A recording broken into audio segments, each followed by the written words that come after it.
application-driven topic, and it is highly relevant to crop improvement.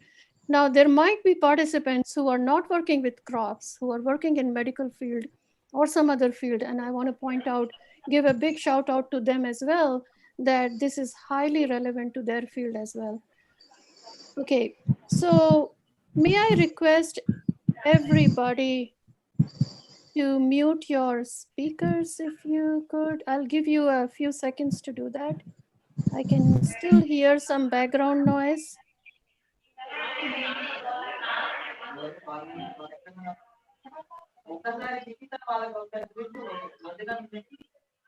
If,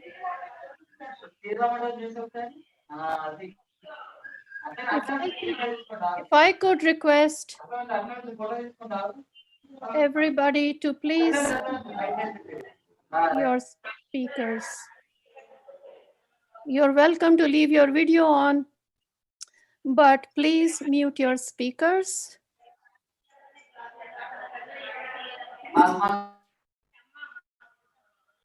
I don't know if somebody has a control on muting everybody except the speaker, then please do that. Let me see if I can do that. Okay, so the background noise stopped a little bit, so I'm going to continue. So yeah, so I'm delighted to be speaking today on this international webinar on emerging trends in genetic engineering, which is organized by Chaitanya University. You'll see that on my first slide, I have the date as June 29th, and that is because it is June 29th here in USA.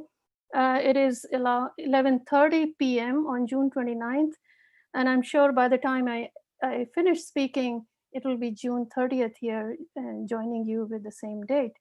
So good evening from USA, and good morning to you in India. I hope everybody is comfortable and we can start the topic.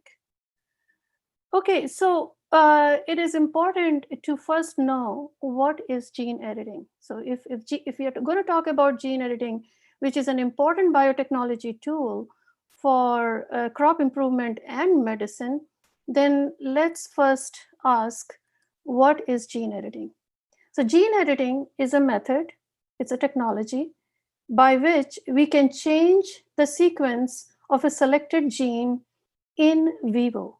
That means we can change the gene sequence of a living cell without taking the DNA out of it.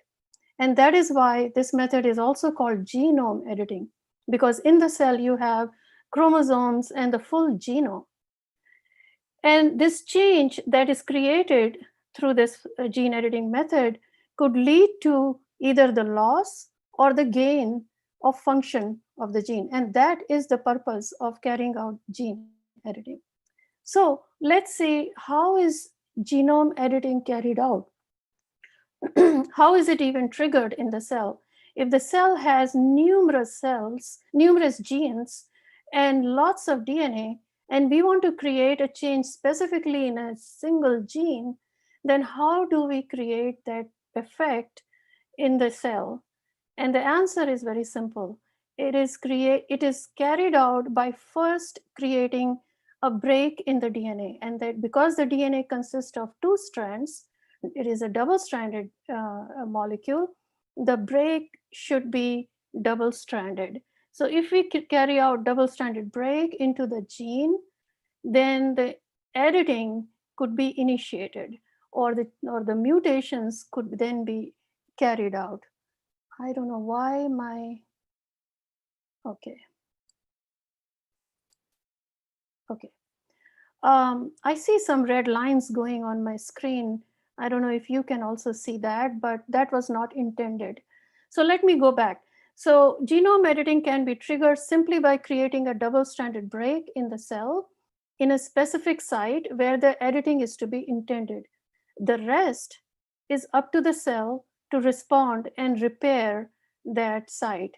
And if the double-stranded break is created, then that break could be lethal to the cell, and therefore cell tries to repair it, and in trying to repair it, it may end up with mutations, and that is the process of genome editing. Okay, So the next question comes up is how to create double-stranded break at a specific position in the genome. Let me pause for a moment. Is there a red line on my slide? Could somebody just let me know?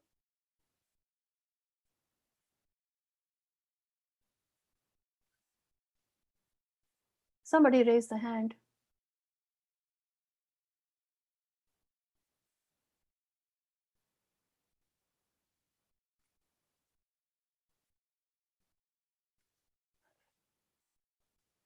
Okay, I'm just going to ignore it and continue in the interest of time.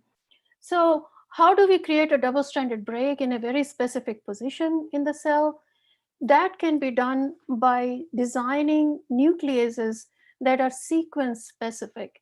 And some of the nucleases that we have are listed here in the order of their popularity or in the order of their invention, we can say.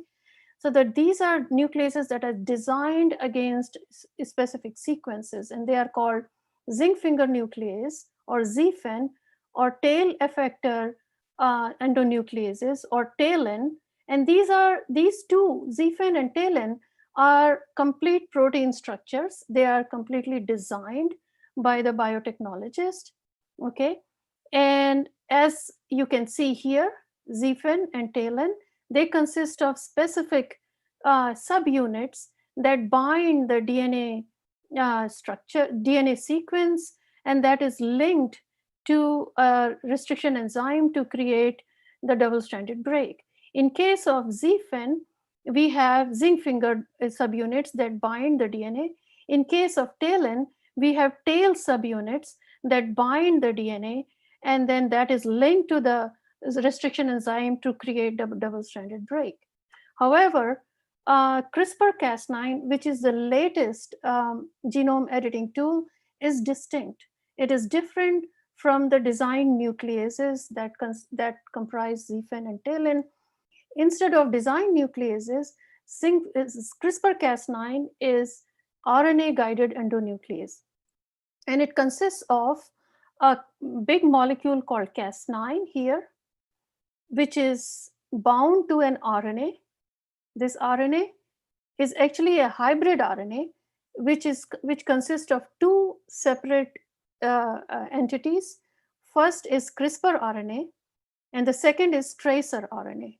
When CRISPR and tracer bind together, they make guide RNA that then bind to the targeted sequence and create a double-stranded break as indicated by these scissors here. Okay. Now, these nucleases, all they do is create a double-stranded break in the cell. Now, as I said before in my slide, that the next step is repair of those double-stranded breaks, because there are two steps in genome editing. First is creating double-stranded break, which is in our hands. We have to decide how we want to create double-stranded break, which gene has to be targeted, whether we are going to use ZFIN or TALEN or CRISPR-Cas9. However, the rest is out of our hands. It is up to the cell to decide how it wants to repair it. So if we look at how cells repair double-stranded break, we come up with two distinct processes. These processes are recombination processes, DNA recombination processes that allow broken ends of the DNA to glue together, to combine, to join together and create an intact DNA. So the first process is called homologous recombination, or HR, that leads to specific changes. And these specific changes are defined by a DNA template that participates in the process and that provides the sequence that is to be changed or that is to be inserted or exchanged. Okay. The second process is non-homologous end joining process, which leads to non-specific mutation. And these non-specific mutations, since they are non-specific, they cannot be predicted, could be either insertion of short sequences or deletion or a combination of both. So now let's look at what happens at the chromosome level. In the homologous recombination process, once the cut is created, the cell starts to repair it. And if a DNA template, which is a different molecule of DNA, an exogenous molecule of DNA is available, or it could simply be a chromosomal part of the DNA, and it carries some homology to the cut DNA, then homologous recombination through double crossover could start. And this homologous recombination could then lead to insertion of the DNA, which is here shown as the orange or yellow fragment, will be inserted. Now, as you can see, this process leads to a very specific and defined change. And because the sequence of this DNA is determined, the mutation is predetermined. So this is a very powerful method for creating genome editing.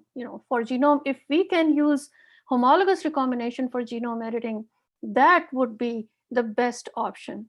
However, we also have a second option, which is non-homologous end joining, and let's see how that functions in the cell. Once the DNA is cut, let me just minimize this.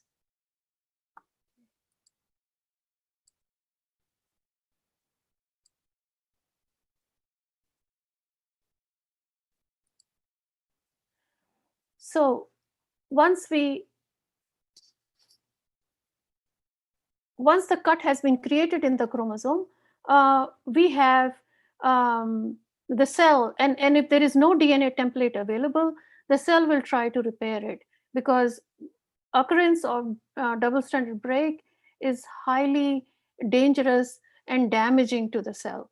The cell must repair it. And if it tries to quickly repair it, you think of a Band-Aid on a wound of your skin. It's a process something like that.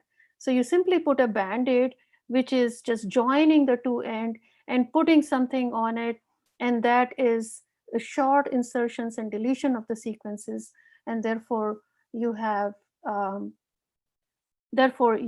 this non-predictable, non-specific mutations created as a result of non-homologous end joining. Okay, so as I said before, that homologous recombination is the most powerful method of cell repair, and that is the most desirable method because it creates specific mutations. We have a control on what is to be inserted, we have a control on what kind of mutation will be created, and therefore this is the most desirable process for genome editing. However, homologous recombination process for genome editing is also a major challenge in biotechnology, because higher organism cells such as plants and vertebrates, when they experience breakage in their DNA, they quickly try to repair it without involving the extensive energy driven process. They take a quick and rapid process of repairing the DNA, and that process is non-homologous end joining method. Okay, Nhej method. So HR method is actually defeated by the cell, and Nhej method is favored. As a result, when we create double-stranded breaks in the cell, either by CRISPR-Cas9 or other methods, most of the time we get insertions of short sequences or deletion of short sequences at the cut site, and therefore we have non-specific, unpredictable mutations, mostly leading to the knockout of the gene. Okay. So genome editing through non-homologous end joining method is highly successful in both plants and animals. It is currently used in animals as a drug to actually cure the sickle cell anemia. The trials are completed. It's highly successful. In plants, several genes have been knocked out in many different plant species. It is highly successful in monocots and dicots and numerous different plant species. And gene knockout is a very easy method now.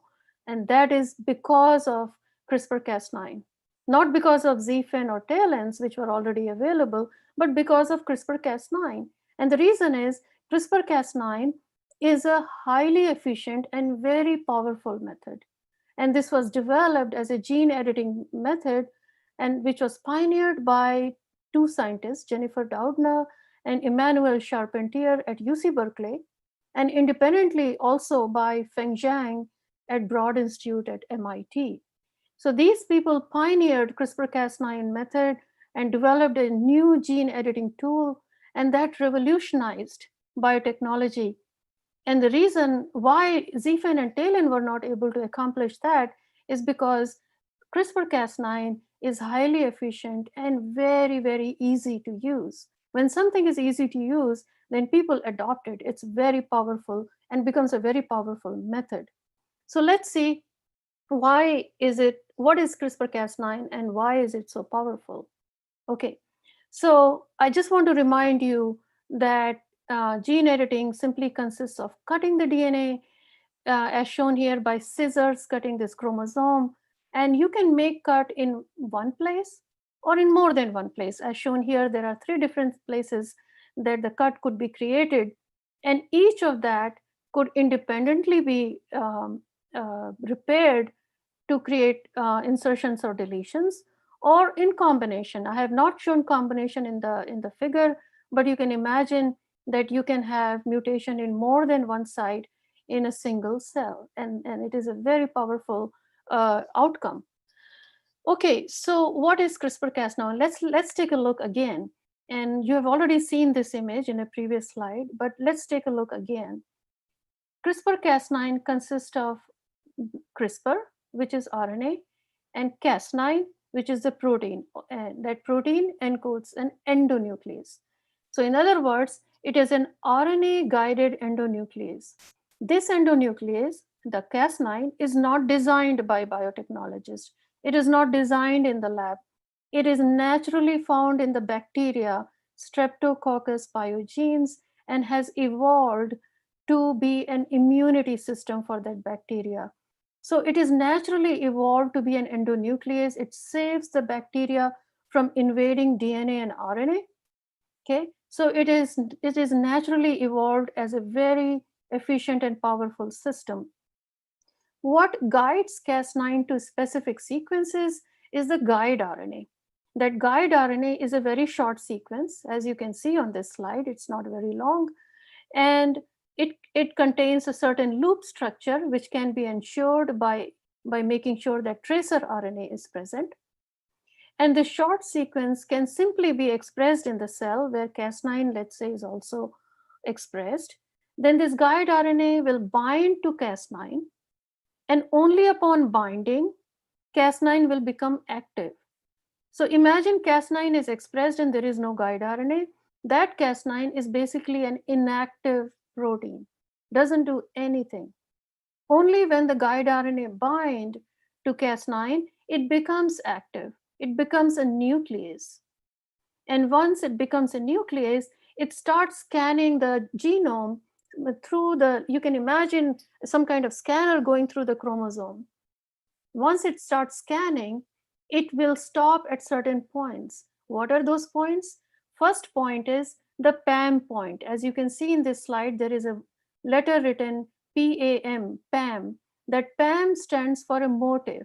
This motif is nothing but a short sequence, and that short sequence is N, which is any nucleotide, followed by GG. So NGG is a PAM sequence for Cas9. So wherever it will see NGG, the Cas9 will stop. And when it stops, then it will look for sequence similarity, which is encoded in the guide RNA. Once it finds the sequence similarity or complete homology, it will become active and start creating double-stranded break. As you can see, those two scissors in each of the strand are located, and both strands are going to be cut. And that's all CRISPR-Cas9 does. It doesn't do anything other than cutting the DNA in the cell. The rest, however, that is a very important step. Without that step, genome editing will not take place. So after the cut occurs, the cell starts to take up the process, and that process is either going to be homologous recombination, which is a rare normally absent in the cell, or non-homologous enjoining, or NHEJ, which is the most prominent method of repair, will take place, and that is going to then lead to mutations. Okay, one important point is, in the natural system, which is the bacteria, the CRISPR RNA, as I told you before, consists of two different entities, CRISPR RNA and tracer RNA. However, in the scientists that I mentioned before, in their landmark study, what they have done is they have combined CRISPR RNA with the tracer RNA to make a single guide RNA. And this simple modification of CRISPR-Cas9 is a major leap in biotechnology, just simplifying the system from a three-component tracer, CRISPR, and Cas9 to a single guide RNA and Cas9 system has enabled its use in many different laboratories, many different plant species and animal species. So please note this down, that this simple modification of combining guide RNA with tracer RNA, as done in those landmark studies, is a major leap in biotechnology, leading to the invention of CRISPR-Cas9 as a genome editing tool. So let's look at why CRISPR-Cas9 is such a powerful method, because I said it is very efficient. Okay, it is efficient because it is naturally evolved as an bacterial immunity system. So bacteria must be defended from invading RNA and DNA, and CRISPR-Cas9 does that job for the bacteria. So it is naturally evolved, so it is very efficient. Now, why is it so powerful? It is also very powerful, and in this way, what I'm saying is that it is not just active in one site or two sites, it is active in just about any site that it has been tested so far. So that is why it is a very powerful and robust system. And the reason for that is that the rules of targeting or cutting the DNA are very simple. There is really only one rule actually here. And let me show you what that rule is. Any DNA sequence, any sequence that ends with the PAM sequence, and that PAM sequence, if you remember, is NGG as written here. Any DNA sequence that ends with NGG can be targeted. Now here is a sequence that I have drawn in the bottom of the slide. And this sequence, as I said, any sequence, so N, which could stand for A, G, C, or T, can be targeted. It's a very short sequence shown here that ends with basically two Gs. However, one N preceding to the two Gs is part of the PAM sequence and not part of the homology of RNA with the DNA. Okay, so a very simple rule that any sequence that ends with NGG can be targeted. And where does the targeting actually occurs? And here we are talking about, when we say targeting, we are talking about occurrence of double-stranded break. So where does this targeting actually occur? This targeting occurs exactly 3 base pair upstream of NGG, as shown here by the scissor. Okay.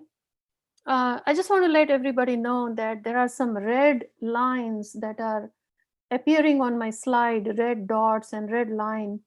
And I'm not doing anything. I'm not even touching my computer, but they seem to be randomly appearing and I have no control over it. So if you're seeing them, please just ignore. Okay, another thing I want to point out is that CRISPR-Cas9 system, because it is very powerful, it is very popular, it is very efficient, it is also very specific. Its high specificity is remarkable actually. And that is what distinguishes it from ZFN and TALEN, which are also fairly efficient, but they're not very specific. And they actually create cuts in many different sites for which they were not even meant to cut. And that is why they are very toxic. And high specificity of CRISPR-Cas9 distinguishes it from other genome editing tools. Guide RNA in CRISPR-Cas9 determines the specificity of targeting. However, similar sequences, so the sequence, if I can go back, if you can see in the bottom of the slide, there is a sequence 1 to 20, which is all ends, meaning they could be A, G, C, or T, any sequence that ends with NGG. So if the sequences carry a little bit of mismatch between the guide RNA and the genomic sequence, then also some targeting could occur, and that is called off-targeting, or those sites will be called off-target sites. However, off-targeting occurs at a very low rate. If we design our guide RNA properly, then we can reduce off-targeting frequency. So how do we design our guide RNA properly? We have to, for that, this knowledge is very important. And then that knowledge is that mismatches at the 3' end, that is at the NGG end, or if the mismatches occurred at the NGG end, then the targeting efficiency is diminished or very, very low. However, mismatches at the 5' end, then the targeting efficiency is high. So if once we know this, we can design our guide RNA in such a way that we avoid mismatches at the 5' end, and we make sure if mismatches occur, they occur at the 3' end, and that is what is going to make our system highly specific. Then another thing about CRISPR-Cas9, which makes it very popular and very powerful, is that you can do multiplexing. Multiplexed targeting can be created by CRISPR-Cas9. What is multiplexing? It is nothing but targeting more than one site in a single experiment. So basically, you can target multiple sites by just creating one guide RNA, 2 guide RNA, or 3 guide RNA, or more in a single experiment. Cas9 binds the guide RNA to make the double-stranded break reagent. So if you have more than one type of guide RNA, then more than one type of Cas9 guide RNA combination will occur, and they will target more than one site. And if more than one sites are targeted, then more than one sites can be harboring mutations. Okay, so now that was a brief introduction to what is genome editing and what is CRISPR-Cas9, the most popular tool of genome editing today. So let's see, now we have some knowledge. How do we use it in the lab? I'm sure a lot of you have heard about CRISPR-Cas9, read about it in your textbooks or in the classrooms, or seen YouTube tutorials about it, or heard webinars like this. But most of you are probably also eager to use it in your own hands, with your own hands in your own lab. So how do we use it? So let me show you the protocol in a nutshell. And the protocol is very simple. Let me just tell you, it is very simple. Well, if you have done any plant transformation, then you can do genome editing. What you have to do is, first you have to design a vector. And this time the vector is CRISPR-Cas9 vector, meaning you have to design a guide RNA, because Cas9 is constant, it does not change. So you can use a vector that already expresses Cas9, as shown here in the slide. I have Cas9 expressed by a strong promoter, which is UB1 in rice. OS stand for Oryza sativa. So that is a constant feature of the vector. What is changing is the guide RNA, because depending on which gene you want to target, you will design a guide RNA. And depending on how many times you want to target the same gene, or how many different genes you want to target, you may include 1, 2, or more guide RNA. And since all those guide RNAs could also be expressed by one construct, you could use an expression vector such as shown here. Using a tRNA splicing system, you can by placing a tRNA between each guide RNA, you can generate guide RNA1, guide RNA2, 3, and so on by one vector. So when you're constructing a vector, You're simply constructing the guide RNA portion of it. Rest is all constant. Now, when you're constructing guide RNA vectors, this is not a protein coding construct, your standard construct of protein coding. This is actually just expressing RNA. So you will use specialized promoters such as small nuclear RNA promoter U3, and you will use specialized stop codon system such as TTTD. Regardless of these features, I just want you to know that you have to design guide RNA and clone it in your CRISPR-Cas9 vector, and then use it for transformation. Whether that transformation method is agrobacterium-mediated transformation or gene gun, whatever it is, just use it for transformation and develop transgenic plants, regenerate those plants, and like shown here. And once you have these regenerated plant, you will ask the question whether gene editing occurred in this plant, because this gene editing could have already occurred when you recover this regenerated plant. So to answer that question, you do some genotyping. So what do you do in genotyping? You extract the DNA, subject it to PCR, and sometimes in the PCR you can see by shifting of the band whether some insertion deletions have already occurred. However, you will not be able to identify the mutation in that band. So you have to extract that band, send it for sequencing, and once you have the sequence data available, you will clearly identify whether mutations are present and what type of mutations are present. Once you know the mutations are present, of course, you want to transfer this plant to the greenhouse, let it grow to the maturity, collect seeds. If it is a fertile plant that goes to the next generation through pollination, or if it is a vegetatively grown plant, then you can use different method. Anyway, you collect the seeds and you grow the next generation, and you check in the next generation whether mutations are present, and then isolate the plant that has segregated away from the Cas9, because you do not want Cas9 present in these plants anymore. Cas9 has done its job, and you can now segregate that DNA out and collect only the genome edited plant. So really what you have in the end is plants containing the mutation but not the transgene, because the transgene components can be taken out. Now, depending on your government, the policies of your institution, you may call it non-transgenic or whatever you may want to call it. But the transgene elements can be segregated out by simple genetic segregation process, at least in plants like rice that undergo meiosis and pollination, and therefore genetic segregation is possible.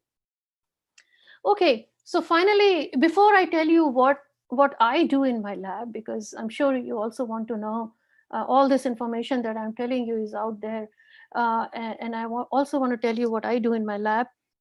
I guess I have only maybe 10 minutes left, I don't know. But I also want to tell you I want to introduce you to what kind of mutations are observed when CRISPR-Cas9 is used in a plant cell or even in the animal cells. So let's look at the types of mutation. And this is a very interesting point. The types of mutations commonly found by using CRISPR-Cas9 are simple types.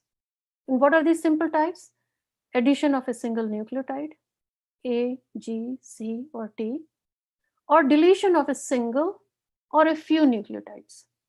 So these are simple mutations, are in the vast majority of the cases, exactly at the double-stranded break site, you will see a single base insertion or a few base deletion, not the combination, not substitution, as depicted by this graph that is shown here in this very interesting study published in 2014 by Zhang et al. In Plant Biotech Journal. You will see that mutation type I stands for insertion, D stands for deletion, S for substitution, and C for combination. So the vast majority of the mutations, which is 53.9%, are insertions. And if you look at the graph, insertion of one nucleotide, I1, 53.9%. And then deletion, D1, D2, D3, 4, 5, 6, 7, 9, 10, and 15. So most of the deletions are D1, 2, 4 types. So short deletions. That comprise the remaining 42.8%. At a very low rate, you will see combination, which is only 0.6%, and you may also recover some substitutions, which is only 2.7%. Okay, so the important information here is that only simple mutations are observed commonly. However, some complex mutations such as multiple sequences inserting and deleting could also occur, and base substitution is extremely rare. Okay.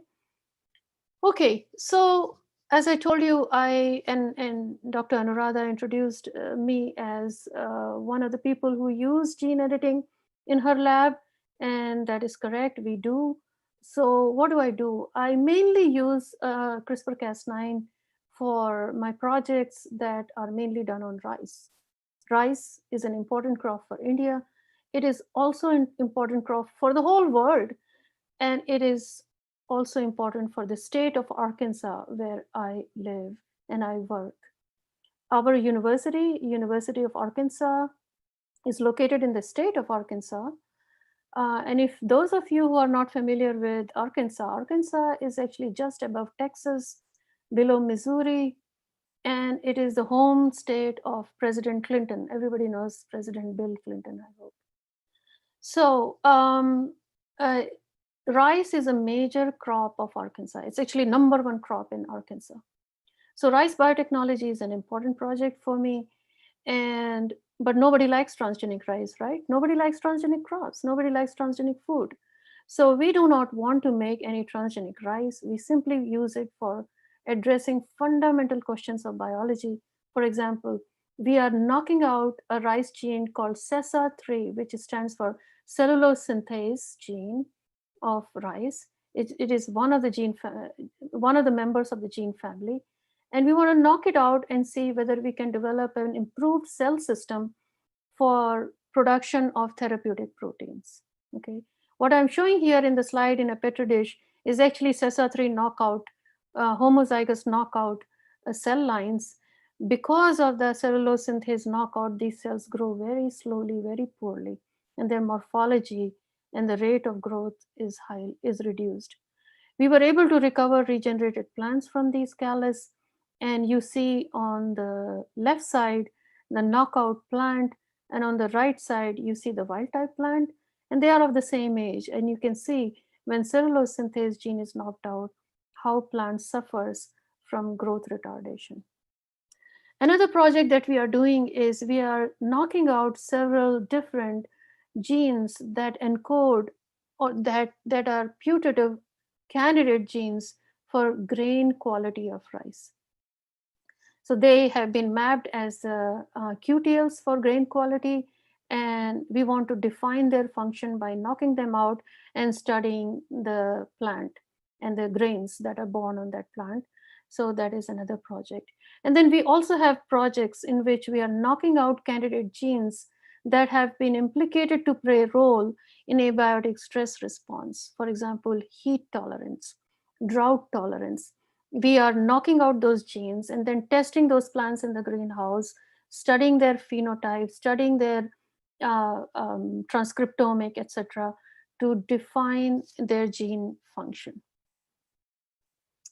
Okay, so broadly what I have done, so what I told you in the previous slide is basically ongoing projects, but broadly what we have done is that we have tested the application of CRISPR-Cas9 for creating genomic deletion. As you can see that it has mainly been used for creating targeted mutation, but we wanted to ask, can we also create deletions of the chromosomes? Can we also remove a gene? So if we target the gene in 2 places, then would the fragment that is between the 2 places could be removed? And the second question that we asked, can we develop an improved method of targeting, which is can we control the time of targeting and the rate of targeting by using an inducible CRISPR-Cas9 system. So let me quickly show you that. Wow, lots of lines appearing on my slide. I'm not sure whether you're also seeing them, but I don't know what's going on. My slides are just scattered with lots of lines. Okay, so first we tested whether we can use CRISPR-Cas9 for creating genomic deletion. And the simple answer is yes, as shown here. If a gene is targeted by 2 guide RNA, then we can create deletions shown in the PCR. And when we take it out and sequence, then it is a perfect deletion of the fragment that is 1.6 kb between the guide RNA.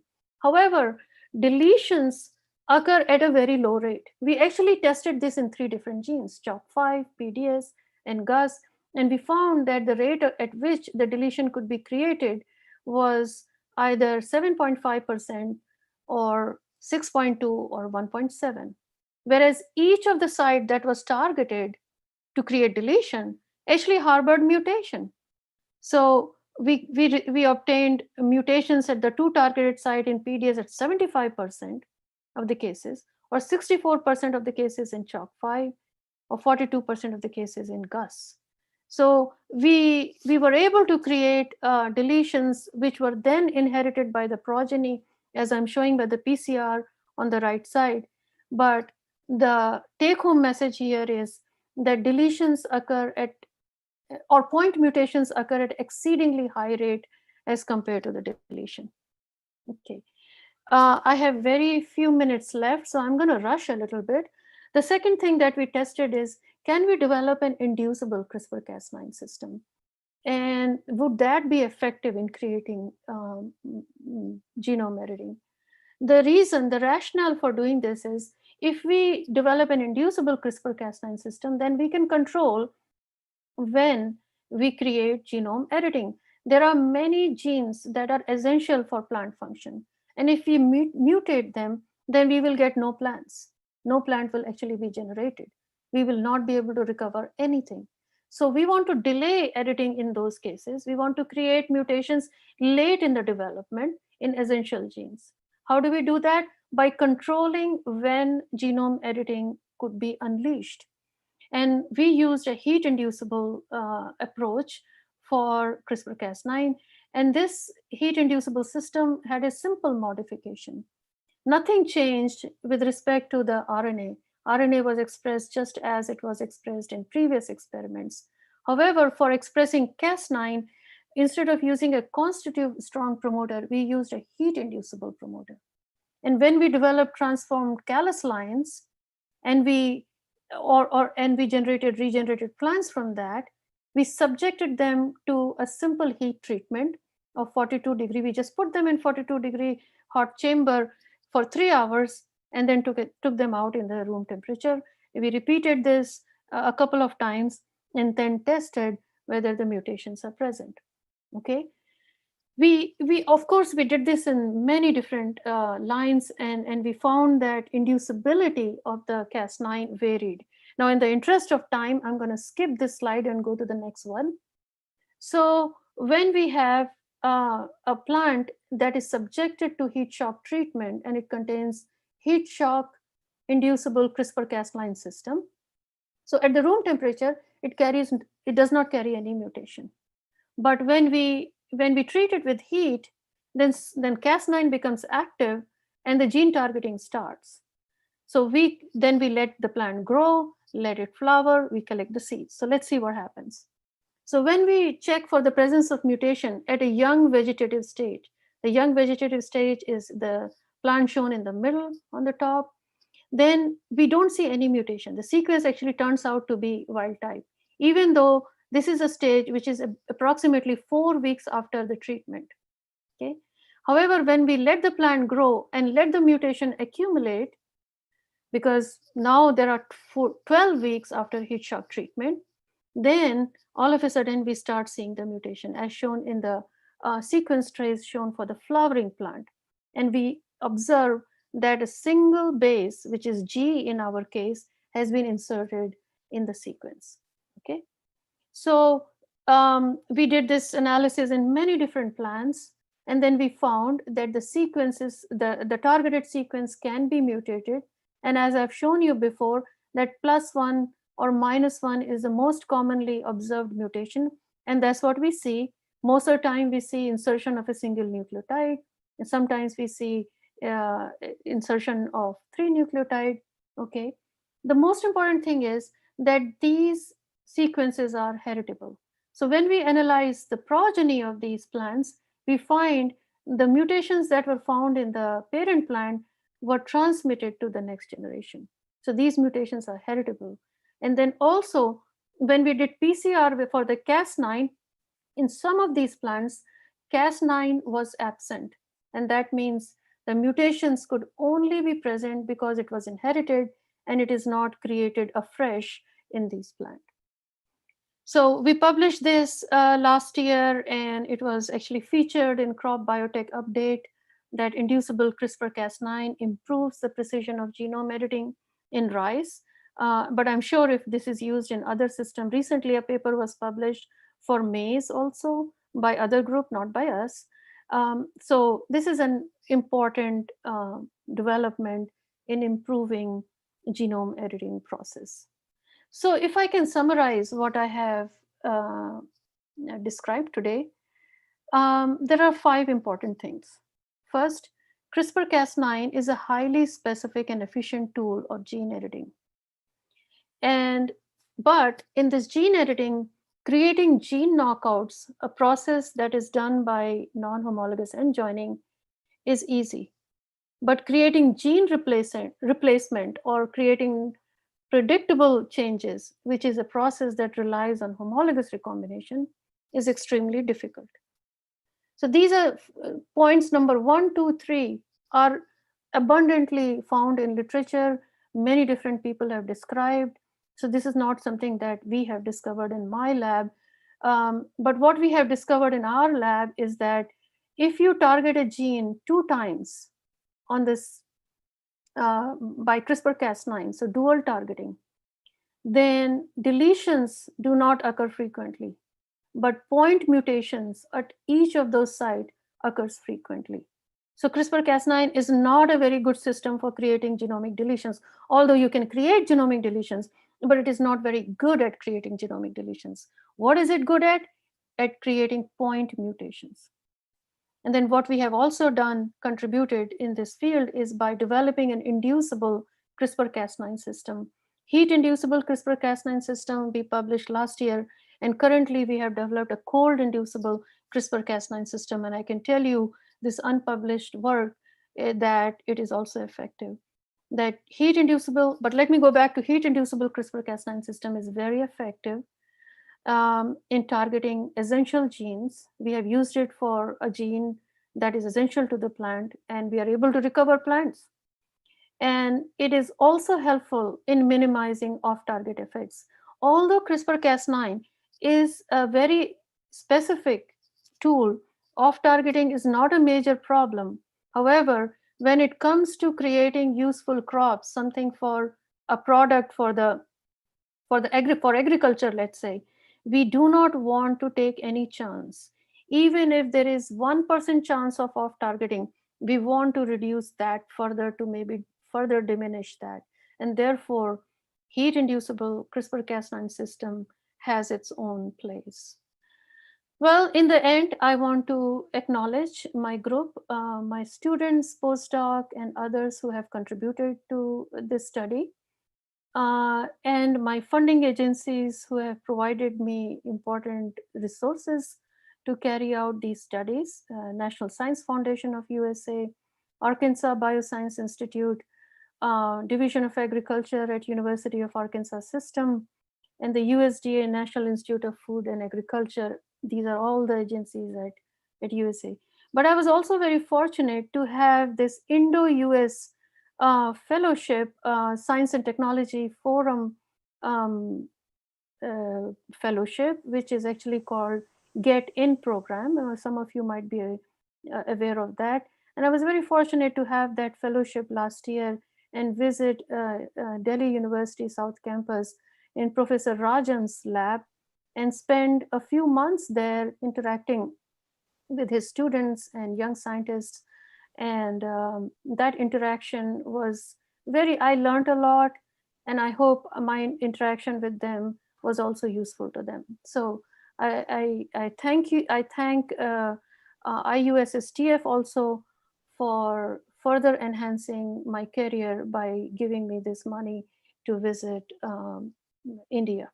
With that, I will end my talk, and if I still have some time, I will take any questions that you have. Thank you. Thank you very much, ma'am. I now request Professor Christopher Rubin to just take up the rapporteur's reports. Christopher, sir. Mute చేసావా?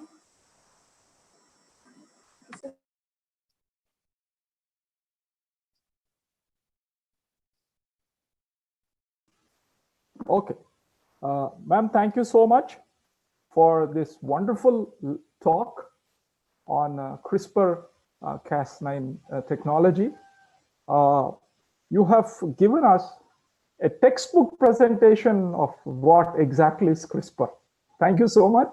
All our participants are richly benefited because most of us are from various backgrounds, various departments, and really what is CRISPR and how it is used, you have really presented in form of a very good flow chart. And then one very important thing from your presentation, which is very much applicable to us, is rice. Rice is our staple food. So we are very grateful to you, madam. Though you are in US, you are working on rice. And that too, the two important things that you have said, one is this heat. Also you have cold. Drought is also another important area in our country, in this country. Madam, it's so wonderful. Your presentation has enlightened everyone, enlightened us, and also we look forward to have a good linkage with your lab. The students from CDU, Chaitanya deemed to be university, would be willing to undergo training in your lab for some period, because we are now initiating these programs. And thank you so much for your presentation, despite it being 12 o'clock maybe in US midnight. You have taken. Yes. Thank you so much, madam. Thank you so much. And now I request the participants, 1 or 2 questions to ma'am. Thank you. Request the participants to post your question in the chat box, please. Yeah, please. So those who are keen to pose a question to ma'am, you can put it into the chat box and ma'am will be ready to answer. Now I request you read out the question from the chat box, sir, so that madam can answer the question. Okay. I see 65 chat box response.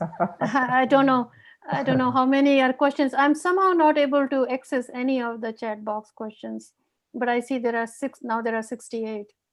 So, yeah, but it's mostly appreciation, madam. I don't think there's any question like or query like, because as I've told you, this is one of the best presentations that we have heard on CRISPR technology for plants. So it's really wonderful. Yeah, 5 messages are there. Yeah, 72 response. Well, yeah. I know some of you actually may have questions and may have questions later. All I want to say is that feel free to reach out to me later by email. And if you have any questions, I'll be very happy to address those.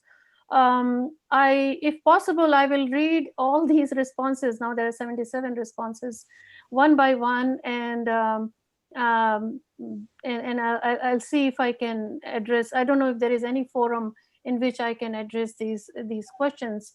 However, thank you for your appreciation for the talk. Thank you for saying all those kind words about me and about my talk. And I do not want to take any further time from Dr. Rajam. I know he has exciting talk coming up. So I'm going to mute myself and log out, or actually not log out. I'll be logged in, but and I look forward to his talk. Please continue with this. Professor Srilata will pronounce vote of thanks. Okay. Morning, all of you. I deem it a great honor to propose the vote of thanks to Professor Vibha Srivatsava for making the webinar such a resounding success.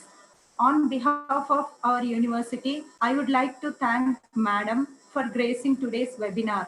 In spite of your busy schedule, you have accepted our invitation to share your extensive knowledge. The information you rendered is very effective, which is not like the stars of the sky, but the fruits of a tree that is so easily reachable, understandable.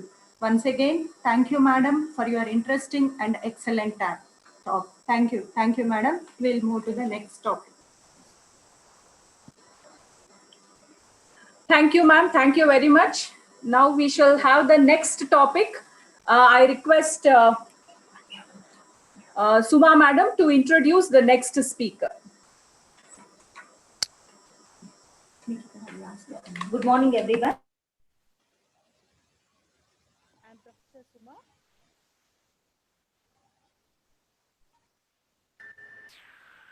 Welcome, Professor Venkatrajam.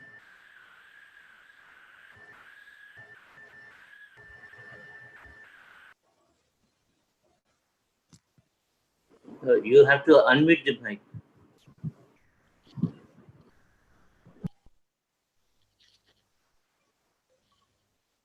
Good morning, everyone.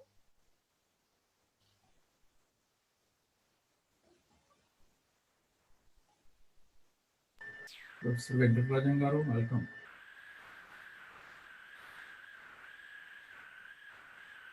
Good morning, everyone.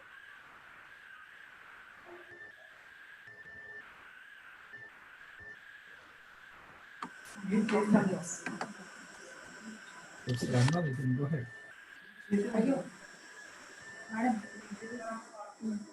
Good morning, everyone. I'm Professor Suma, Head Department of Biochemistry from Chaitanya Deep to the University Warangal. I'm very delighted to introduce Professor Rajam, who is our academic advisor, under whose guidance we have started these webinars. And we wanted Sir to be one of the first speaker in our webinars, and we are very happy that he readily accepted. Thank you very much, sir. Professor M.V. Rajam is currently working as UGC BSR faculty fellow at the Department of Genetics, University of Delhi South Campus, after his superannuation in February 2020. Professor Rajam obtained his PhD in botany in the year 1983 from Kakatiya University, Warangal, Telangana. He was a postdoctoral fellow at the Yale University, New Haven in the year 1984-85 and also worked at BJI Cornell University, Dhaka for a couple of months as a visiting research associate. He returned to India to join as a school officer CSIR and worked for 2 years from 1986 to 1987 at Kakatiya University. Subsequently, he joined University of Delhi South Campus, where he has served as a faculty since 1987. He is a fellow of the Indian National Science Academy, National Academy of Sciences India, National Academy of Agricultural Sciences Telangana State Academy of Sciences. He was awarded a Rockefeller Foundation Biotech Career Fellowship in 1998, Department of Biotechnology National Associateship 1994, and National Scholarship for Study Abroad by the Government of India in the year 1984. He is serving as an associate editor and member of the editorial board of several reputed journals and member of the advisory or other committees at some universities, institutions, and others. He has guided 37 PhD and 11 MPhil students and over 26 postdoctoral fellows and published over 100 research articles and 40 review articles and books chapters. He is the co-editor of a 2-volume book on plant biology and biotechnology and GM crops. He has vast experience in plant biotechnology and RNA interference and handled over 27 major projects in these areas. Extremely happy to have you with us, sir. Please, thank you. Thank you, sir. Thank you for accepting our invitation. And today, Professor Rajam, sir. Rajam, sir, is my guru. I worked with him in Delhi University for the last 5 years, 90 to 95. I'm very happy, sir, that you are here. And then, sir will be delivering a talk on host-induced gene silencing, an emerging strategy for crop protection against pathogens and insect pests. Sir, over to you. Welcome thank once you, again, Christy. Professor Rajam. Yeah, thank you, Professor Damodar and Christy.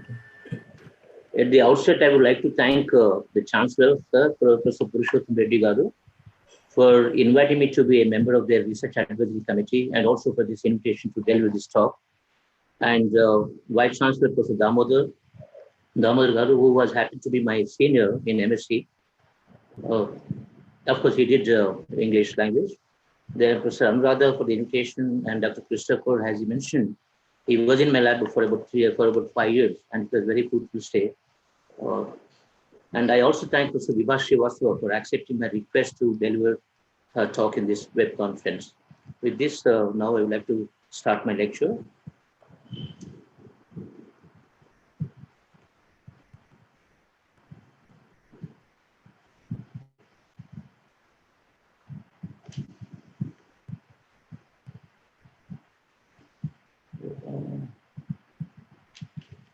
Just a second.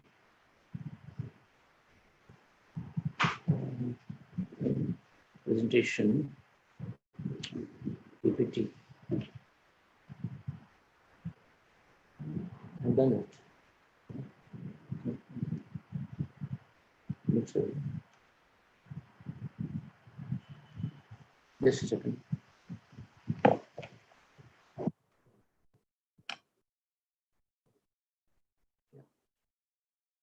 Thank you. Slideshow. Okay.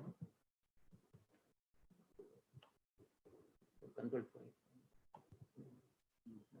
Thank you.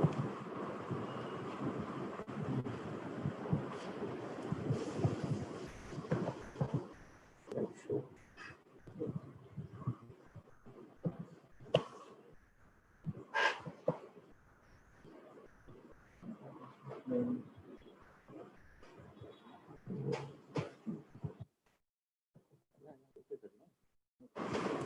Okay, Karan. Yeah, okay.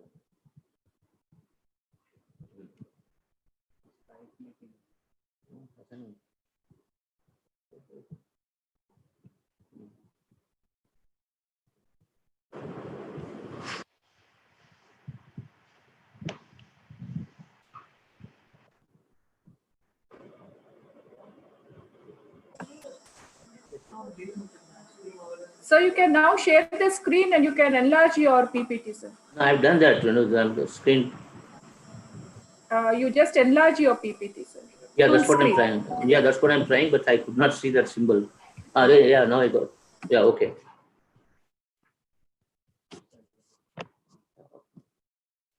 Good morning, everyone.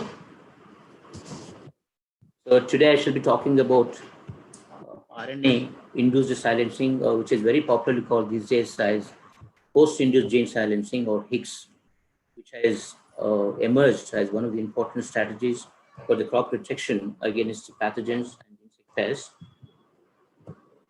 And in fact, we have been working in this area, RNA interference area, since last about 15 years, and contributed very significantly in this field. So as you all know, today agriculture has some important issues like shrinking water resources, growing population, and reduction in the crop yield due to various biotic and abiotic factors. And as a result, we lose crop yield very significantly. So the prime aim of plant biotechnology or agriculturists is to increase the food production to feed the growing mass. And as I would be mainly concentrating myself on the control of pathogens and insect pests. And there are quite a few strategies, both conventional and non-conventional strategies for the control of pathogens and pests. For instance, the use of agrochemicals, which is very extensively used for the control of pathogens and insect pests. But as you know, the pesticides are very toxic and harmful, and it can lead to the degradation of environment, and also it causes human health problems. Then biocontrol, we have very limited number of biocontrol agents. Breeding has been doing wonderful, but it has its own limitations. Similarly, the chemical control, biocontrol, they also have their limitations. Then transgenic approaches is very witty BT approach is very, very successful for the control of insect pests, but it is not that successful for the control of fungal pathogen, for instance. So therefore, we have to look for some novel and potential alternatives for the control of pests and pathogens. And here, the RNA interference, which is relatively a recent discovery, has turned out to be a very potent tool or technique for the control of viruses, fungal pathogens, nematode and insect pests. And this can be done by either by using small interfering RNAs or siRNA molecules or microRNA, particularly the artificial microRNA, which can also be used for gene silencing for the control of pests and pathogens. So today I shall be talking both siRNA mediated and microRNA mediated control of pathogens and insect pests. Why we should go for biotechnological intervention? Because, as you know, we have a couple of important problems, that is human hunger and disease, mainly due to poverty. And it has been projected that we have to increase, there's an increase in government demand between 93 and 2020, that is about 41% in case of cereals and roots and tubers. And recently, it has been said in one of the review articles that approximately 70% is needed. 70% increase in food production is needed by 2050 to feed 9.1 billion world population, as per FAO 2009.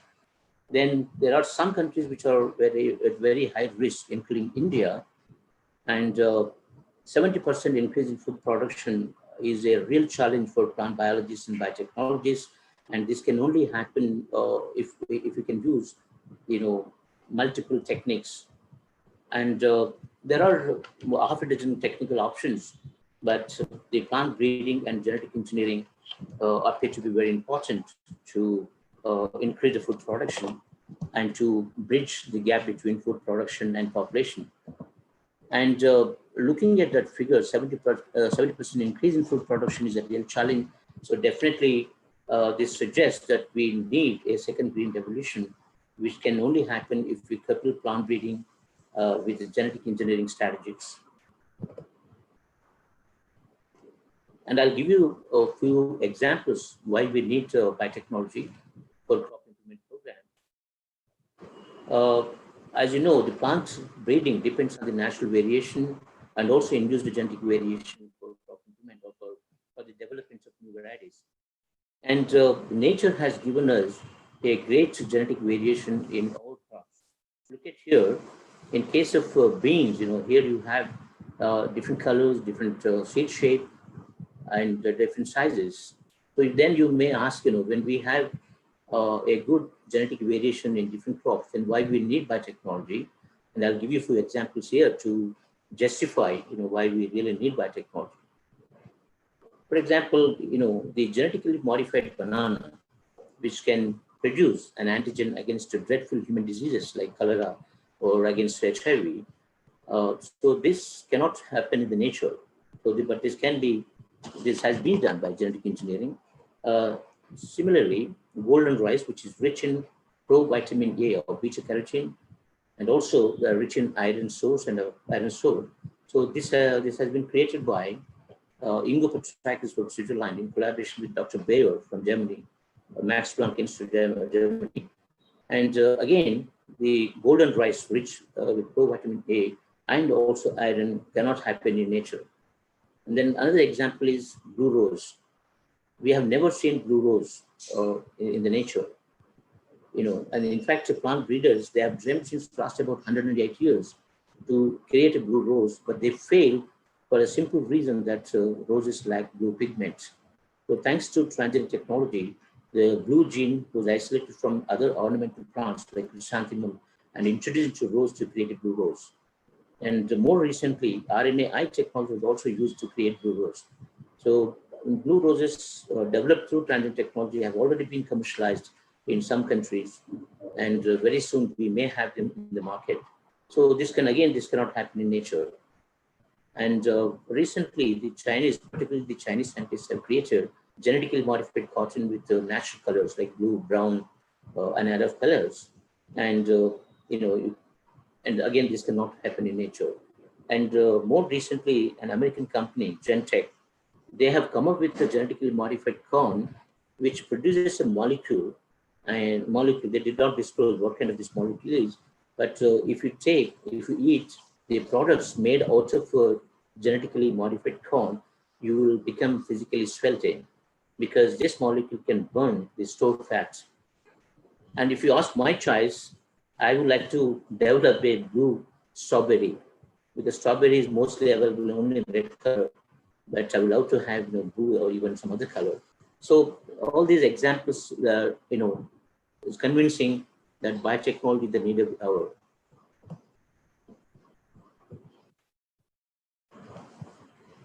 Yeah, so how we develop a transgenic or genetically modified plant.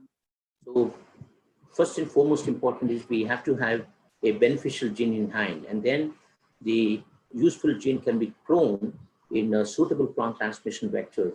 And here we use two different kinds of vectors, the agrobacterium tumefacient tumor-inducing plasmid, which is very commonly used as a plant transmission vector. We call these as a binary vectors. So where you can clone the gene of interest under the control of an appropriate promoter, along with a marker gene, usually antibiotic or herbicide-tolerant marker gene. Or alternatively, you can also clone your gene of interest in E. coli-based plasmid vectors, but these vectors can only be used for direct gene transmission by particle gun or some other methods. So after transmission, we select the transformed cells on selection medium having lethal concentration of antibiotic, so that many millions of untransformed cells will die. Only the transformed cells will survive and regenerate into shoots, adventitious shoots. And these shoots can be rooted in vitro on rooting medium and to get complete plants. So that is how we generate genetically modified or transgenic plants, either by agrobacterial method or gene gun. These are two methods most commonly employed in plants. So the whole exercise, right from discovery of gene and development of transgenic plants, usually takes about 8 or 9 years, until we reach commercial stage. With this brief background, now I would like to give you a biology of RNA interference and applications, and then I'll talk about my own work. So, discovery of RNA interference has really revolutionized the whole field of biological science, because this technology is being used in almost all important laboratories globally, either for functional genomics, that is to decipher the function of newly isolated genes, or for various potential applications, not only in agriculture, but also in medicine or industrial applications.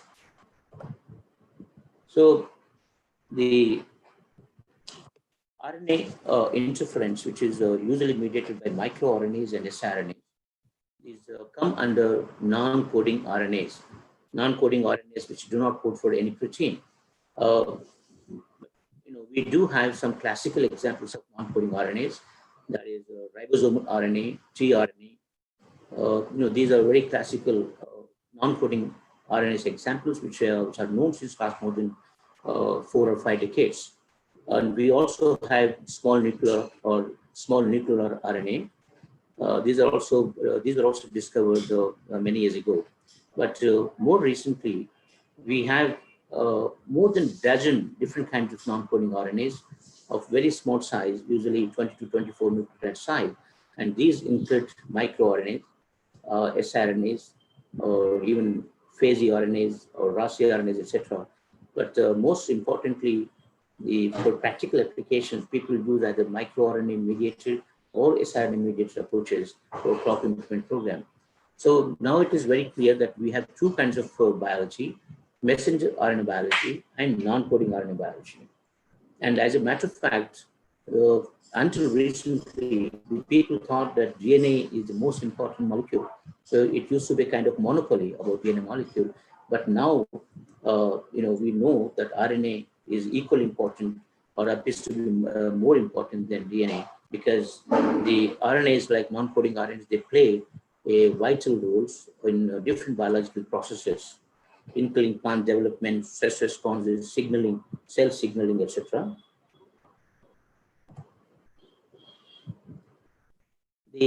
As a matter of fact, RNA interference was first discovered in plants, that is, the garden petunia, by Dr. Richard Jorgensen when he was working in Monsanto.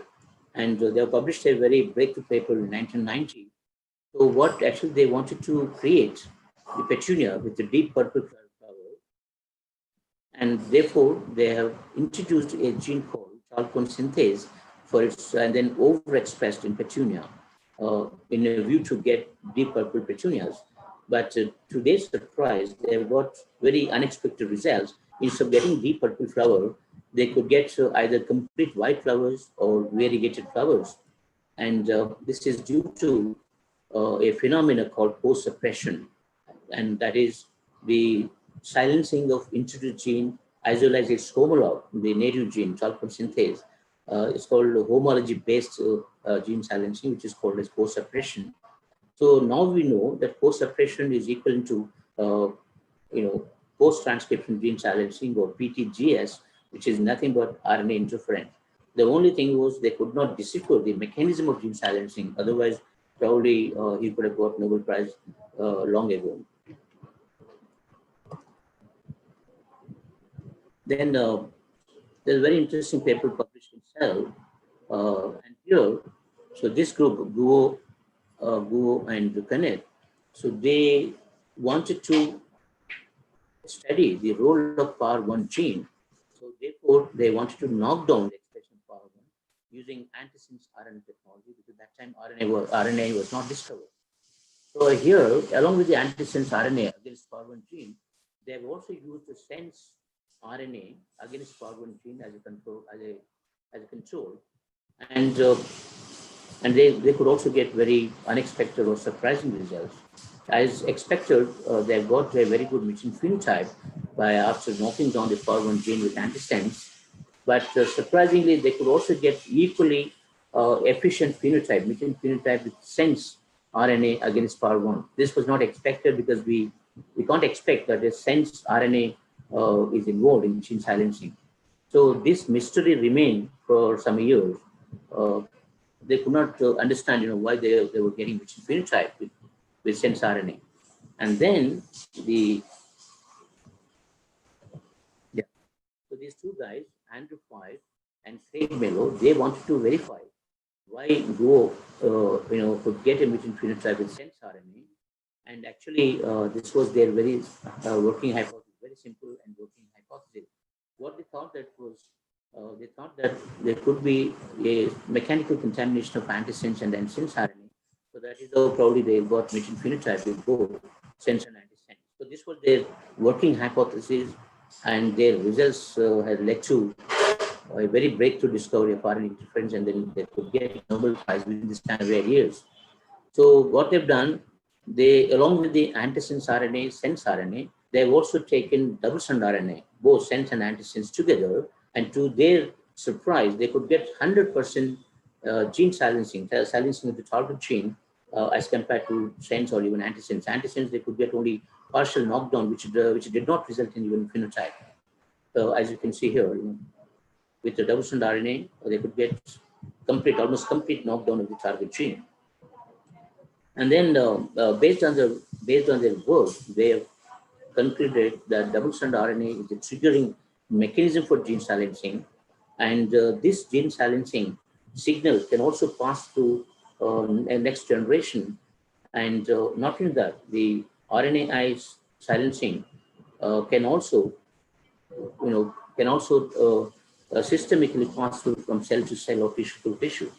So these were three important conclusions of their work, which was published in Nature in 1998. And now we know that RNA interference is nothing but sequence-specific silencing mediated by double-strand RNA. And in fact, a pathway is a highly conserved mechanism across eukaryotic system, and this primarily the RNA pathway is a kind of innate immunity mechanism, particularly against viruses in animals and plants. And in fact, the RNA innate mega immune mechanism is known since last millions of years. Then the Dr. Balkambe group from UK, they've also done very pioneering work in RNAi. They are the one who first showed or demonstrated that small antisense RNA, nothing but small interfering RNAs of small size, about 20 to 24 size, are actually responsible for gene silencing. And they call these small molecules, small RNA molecules, as effector molecules because they are involved in gene silencing. Yeah. So within 4 or 5 years, the RNAi mediated gene silencing mechanism was thoroughly studied in plants, C. elegans, fungal system, and also the cell cultures of mammalian or Drosophila. And here I'll be discussing the RNA pathway in plants. As I said, the RNA pathway can be triggered by presence of double-strand RNA. And this long double-strand RNA can be formed by a variety of means. The viral infections, for example, or transgene, or read to transcription, the transcription, the aberrant messenger RNAs having secondary structures, or the transcription of pseudo or multiple genes. All this can lead to the double-strand RNA in the cell. So once double-strand RNA is present in the cell, this can be readily cleaved. This can be readily cleaved by RNA's H3 family enzyme called dicer into a small RNAs of about 21 nucleotide size. These are nothing but sRNAs or small interfering RNAs. And the sRNAs have two important characteristics. They have two nucleotide overhang at 3' and phosphate group at 5'.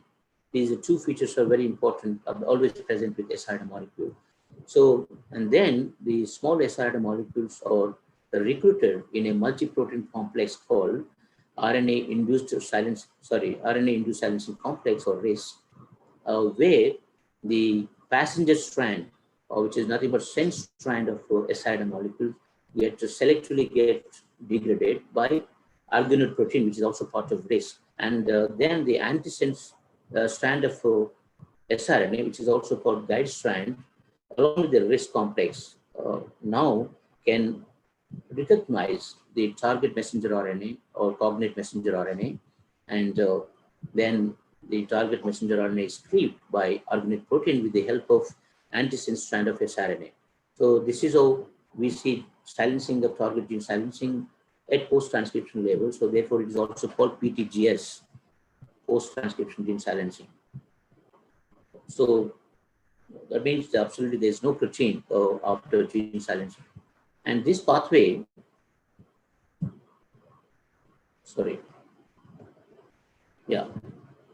there are two important features about this pathway.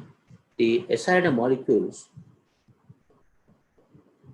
so the sRNA molecules can be systemically moved from one cell to other cell with the help of a pore formed due to these transmembrane protein called SID proteins. Or in case of plants, the sRNA molecules can also move through plasmidesmator. And the another important feature is the sRNA molecules can also get amplified in the presence of RDRP, or RNA-dependent RNA polymerase, which is present in plants, fungal systems, and on the nematode, but absent in case of insects and or mammalian systems. So how the sRNA molecules get amplified is very interesting. The same target messenger RNA, after cleaving into two unequal halves, the bigger cleaved messenger RNA acts as a template, and template and polymerization is done in the presence of RDRP, and these single-stranded sRNA molecules can act as a primers for the polymerization.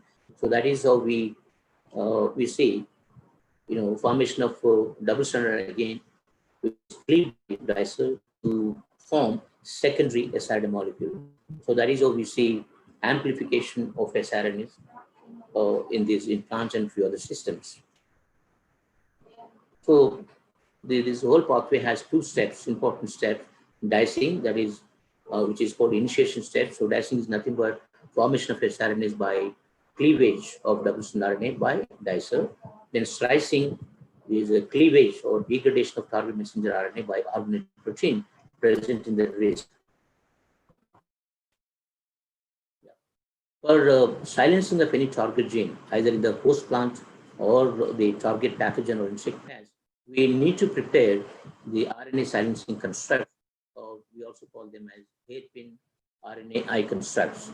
So these constructs can be prepared by 3 different ways. In the first case, you can select partial sequence of the target gene. The complete sequence is not required here. You can select only the partial sequence of the target gene, about 200 or 300 base pair, and which can be cloned in sense orientation as well as antisense orientation with a spacer DNA between them. Usually we use a small intron of about 150 base pair as spacer DNA. And these two, sense and antisense gene, can be driven by a single promoter, either constitutive or tissue specific or indivisible promoter, depending on your objective. Then if we introduce these kind of hairpin RNA constructs into plants, then following transcription, you get long double-strand RNA with a hairpin. The long double-strand RNA is formed because of binding of sense and antisense messenger RNA due to complementary nature. And this small intron or spacer DNA, since it doesn't have any complementary sequence, it will form a small hairpin. So this is how we get double-strand RNA with the hairpin, which can trigger the RNA pathway for silencing a target gene. Alternatively, you can clone the partial target sequence only in single orientation, but under the control of 2 promoters flanking the target sequence. And here, after transcription, you get only a long double-strand RNA, but without hairpin. And the perusal of literature says that double-strand RNA with a hairpin is much efficient in causing gene silencing as compared to just double-strand RNA without hairpin. There's a third method of preparing RNA constructs. That's what we also practice in my lab. We use the first method, and there's another third method which is shown here, where we clone unequal sizes of sense and antisense without intron or without spacer DNA. So since we're taking unequal sizes, for example, I take 200 base pair of sense gene and 250 base pair of antisense, and then without intron. So after transcription, you get unequal sizes of messenger RNAs, 200 and 250. So the 200 base pair length, since it has complementary sequence, it will form double-strand RNA, but that extra 50, since it doesn't have complementary sequence, it will form a small hairpin. So this method is also being practiced in the lab. So all these 3 different kinds of RNA silencing constructs can be used for stable silencing of the target gene. As a permanent silencing of the target gene in the plant or other systems. But if you want to silence a target gene transiently for only a few days or few weeks, then you can use either long double-strand RNA having a homology with the target gene sequence, or the sRNA molecules can also be chemically synthesized. sRNA molecules can also be used for transient gene silencing. On the bottom, I've shown the tDNA map of RNAi constructs, where you have the target gene in sense and antisense with an intron under the control of a strong constitutive promoter, that is cauliflower mosaic virus type of promoter with a poly A. And this also has a plant selection marker, neomycin phosphotransferase 2, which confer resistance to neomycin or kanamycin, acts as a plant selection marker, again under the control of heterophase promoter and poly A. So these are typically the RNA silencing constructs look like this. So now it is beyond doubt the RNA technology has proven to be a very potential tool for gene silencing for many practical applications, besides its use in functional genomics. In fact, the RNA has emerged as a novel and a potential alternative for the control of diseases and pests, as well as the improvement of many other agronomically important factors, like improvement of yield, early flowering, slow ripening, etc. In fact, like you must have realized the basic difference with conventional transgenic approach and RNA-based approaches.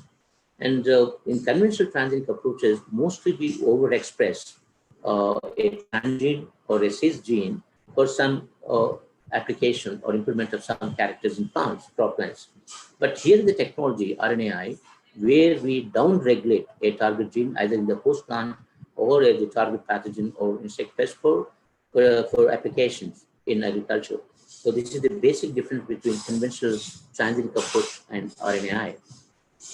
And the most important thing is the identification of a novel target gene for RNAi. This is a very first and important step.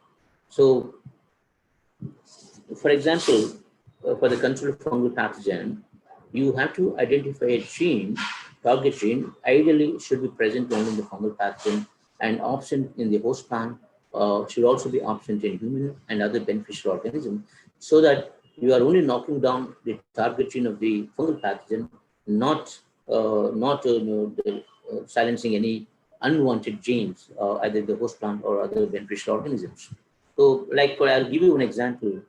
Chitin synthase, for example, that is only exclusively present in fungal pathogen, not present in the plant or any other systems or mammalian.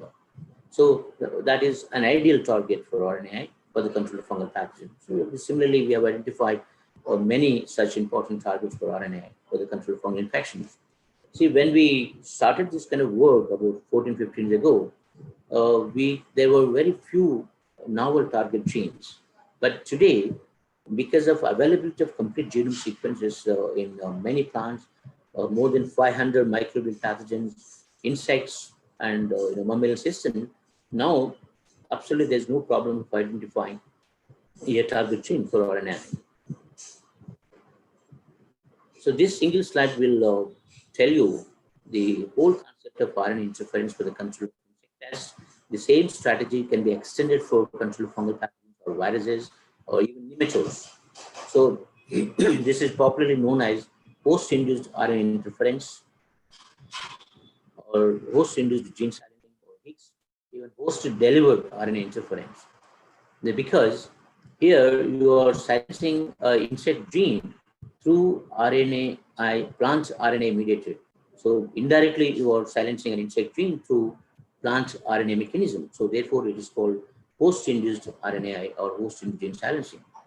So as I said before, the first and foremost important is identification of a potential target gene in the target insect. Like let's say you have identified chitin synthase, which is a novel target for the control of insect pests. Then we take partial sequence of chitin synthase for the preparation of hairpin RNA construct, which I've already explained. And then this construct, hairpin RNA construct, can be used for transmission, plant transmissions to develop RNAi transgenic plants. And we expect that these plants, RNA transgenic plants, express double-strand RNA and then the expression of siRNA molecules against insect gene. When such RNA lines are infested with larvae, like Helicobacter pyogenes, for example, then the siRNA molecules which are being produced in the transgenic line can be transferred into insect gut through feeding. So like following feeding and the digestion, the siRNA molecules are available in the insect gut. Now, interestingly, these siRNA molecules uses the insect RNA machinery. Then they are recruiting the RISC complex, and then with the RISC complex, the target gene of its own gene, insect gene, can get silenced. So, and the outcome would be insect-resistant plants because of knockdown of a vital gene. Right.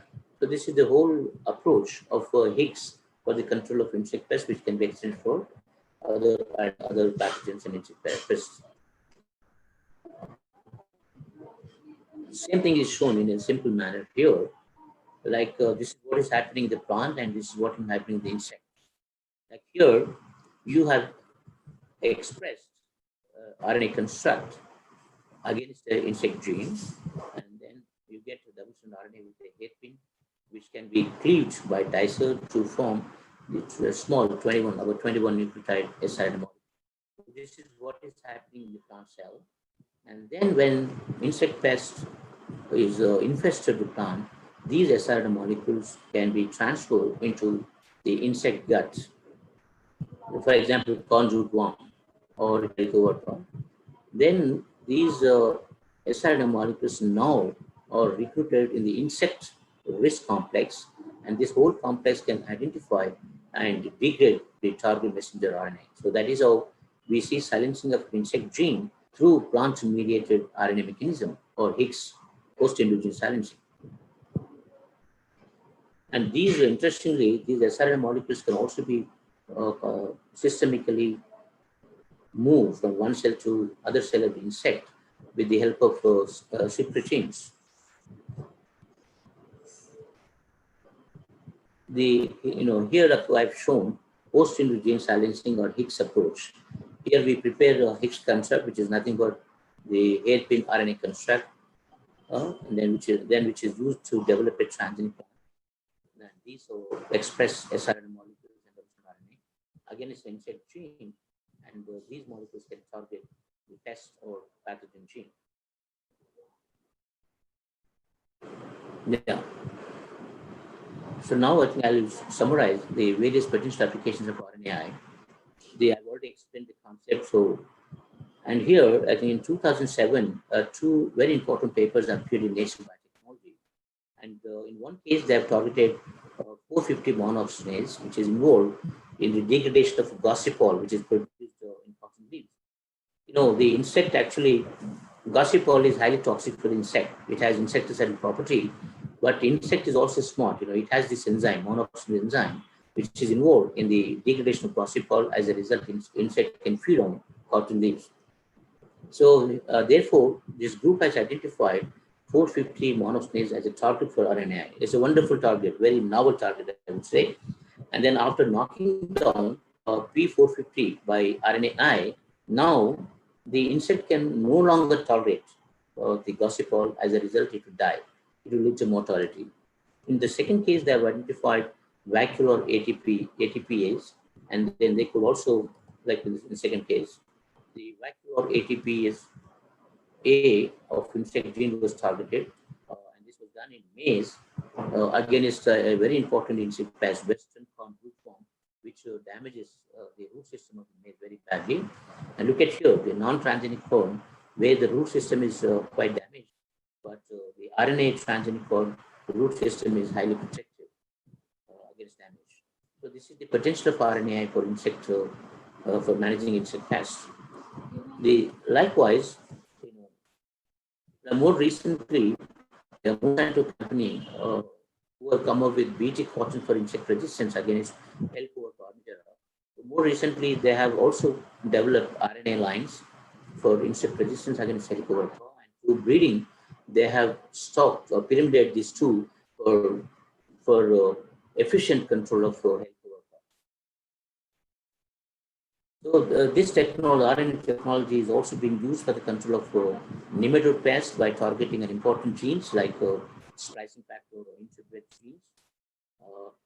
And for the technology is also being used for the control of fungal pathogens and viruses. Then also for abiotic stress tolerance, particularly heat and cold tolerance and drought, by knocking down PARP gene, that is ADP ribose polymerase gene in the plant. This was done by CSIRO Australia, and they have come up with the drought tolerant corn, which have shown about 40% increase in yield by knocking down PARP gene, which is very, very significant. That is what is shown here: 40% increase in drought tolerant corn developed through the RNAi. RNA technology is also being used for the development of slow ripening tomatoes by knocking down 3 different homologs of ACC synthase 6, 1A, and 2. And here, this was from my own lab, and here we could get the tomato fruits which have shown a very slow ripening. They could be stored at room temperature even for 35 to 40 days. Then the RNA technology, again, this is from my lab. We have also used the Rna technology for development of male cell lines by knocking down an important gene of polyamine biosynthesis, that is SAM-D carboxylase. 3 genes were simultaneously knocked down by using chimeric RNA construct, and this was done under control of capital special promoter A9, and then we could get more than 60% complete male cell lines. You can see yourself, the pollen from RNA lines are completely empty as compared to the normal pollen from wild type plants.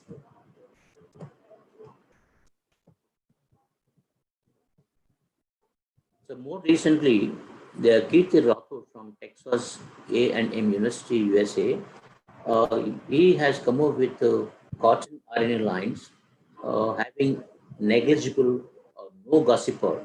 In fact, cotton seeds contain a very high content of protein, about 42%. But unfortunately, cotton seeds cannot be used for human consumption because of presence of the toxic gossypol. So here, his main aim is to develop cotton RNA lines with the negligible amount of gossypol. So that's what he has done. He has come with 2 lines of RNAi with a very low or negligible amount of gossypol. In fact, the seeds, cotton seeds from RNA line, they smell like canola. So now the cotton seed from these RNA lines can be used for human consumption, also for animal feed. So RNA was also used for development of high lysine corn, which is very useful, and also for the enhancement of secondary metabolites like ginsenosides, very useful ginsenosides.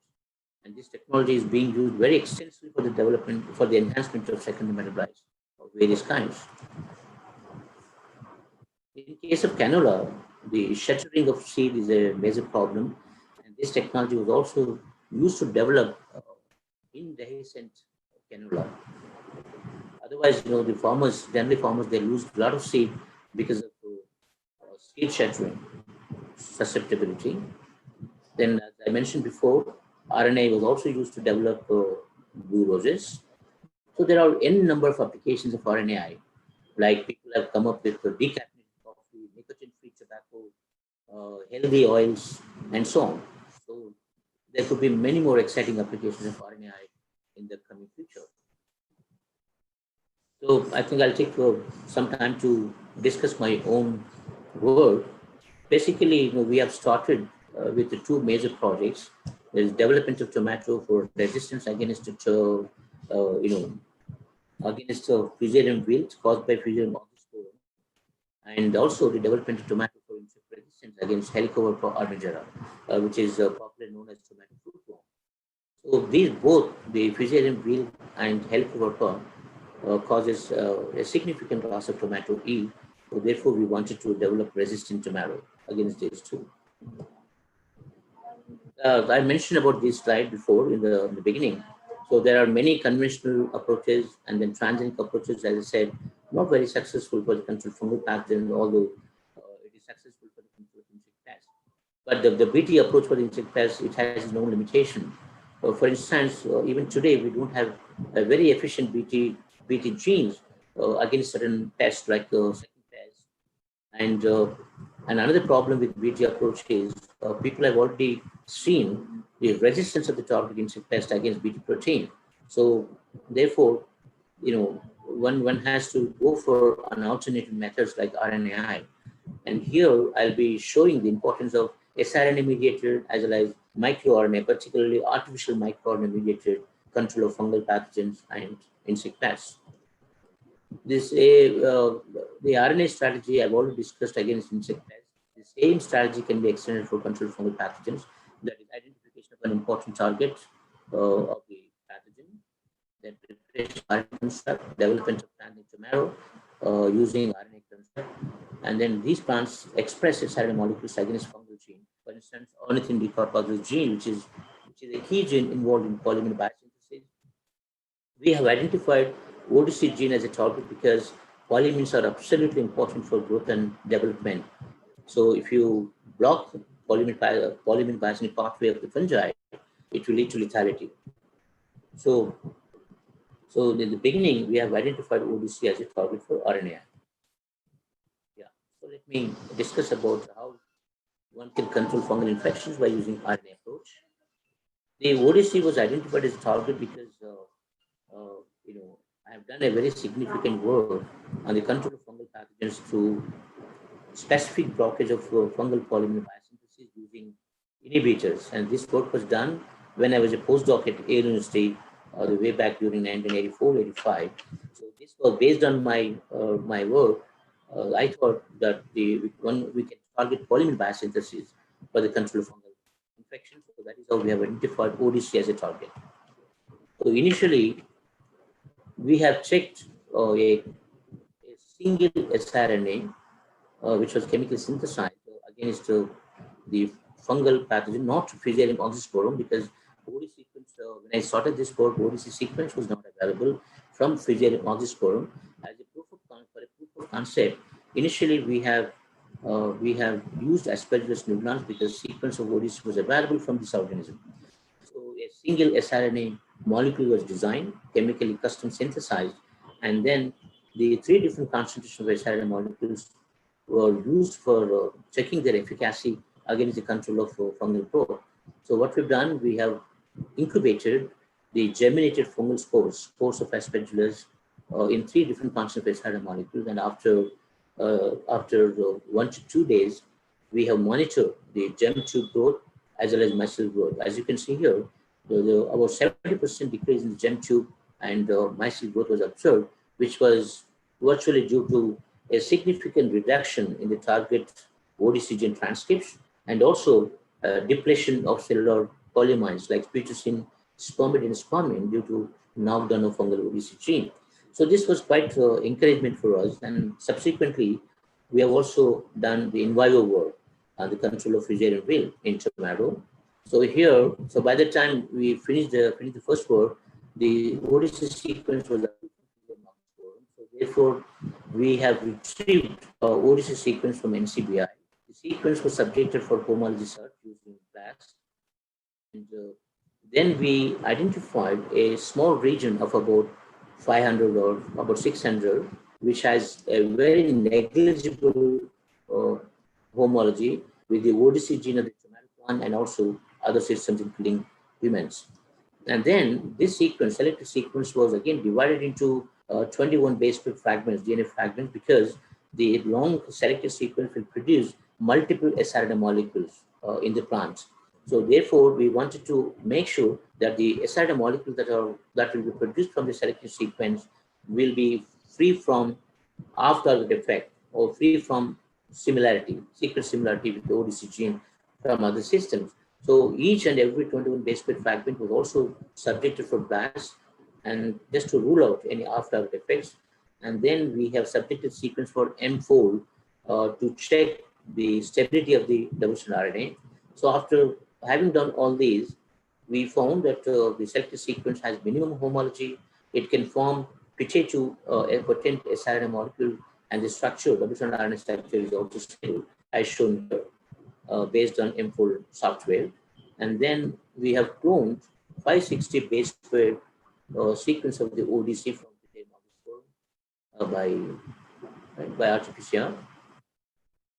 Then this sequence was used to prepare a construct by cloning in sense and antisense with a small intron, and this construct has NPT as a translation marker. So this construct was used to develop more than 60 somatic transmins, and initially we have verified the presence of transgene, both NPT marker gene as well as the ODC, partial ODC sequence by PCR screening using primer specific to NPT marker gene as well as ornithine decarboxylase gene. And then we have also checked the expression, the intended expression of small siRNA molecules of 21 base pair size by modified northern hybridization. What we've done, we have enriched small RNAs from total mRNA and then used it for modified northern hybridization using ODC sequence as a primer. And then as you can see here, most of the lines have shown a very good expression of siRNAs, a very good titers of siRNA molecule. Then we picked up some of these promising lines, RNA lines, for testing against the Fusarium wilt caused by Fusarium oxysporum. As you can see here, Like what we've done was we have dipped the root system of untransformed non-transgenic plant or wild type, then the root system of RNA lines in the spore suspension of Fusarium oxysporum for about 20 minutes. And then these seedlings were established in pot condition. And the disease progression was monitored up to 21 days. As you can see here, the control, as expected, shown typical wilt symptoms, but the RNA lines have shown moderate to high resistance against Fusarium wilt. We have also calculated disease severity index based on 1 to 5 scale, and as expected, wild type was highly susceptible to disease. But the different RNA lines, like 10, 16, and so on, they have shown different degree of resistance against Fusarium wilt. As you can see here, the line, so any line which is close to towards 0 is highly resistant, and any which is towards 1, or low or moderate resistant. The RNA lines like 10, 81, are highly resistant, as compared to other lines which have shown moderate resistance. The Fusarium oxysporum being a root pathogen, we wanted to verify the micelle colonization on the surface of the root of uninfected control, infected control, and also RNA lines. Uninfected control, of course, we can't expect any micellar growth, but the infected control, as expected, we could see a very profuse micelle colonization on the surface of the root. But on the other hand, RNA lines have shown a negligible, almost negligible, the micelle colonization. So this suggests that probably the pathogen entry itself is restricted after the uptake of siRNA molecules from the root system of the tomato.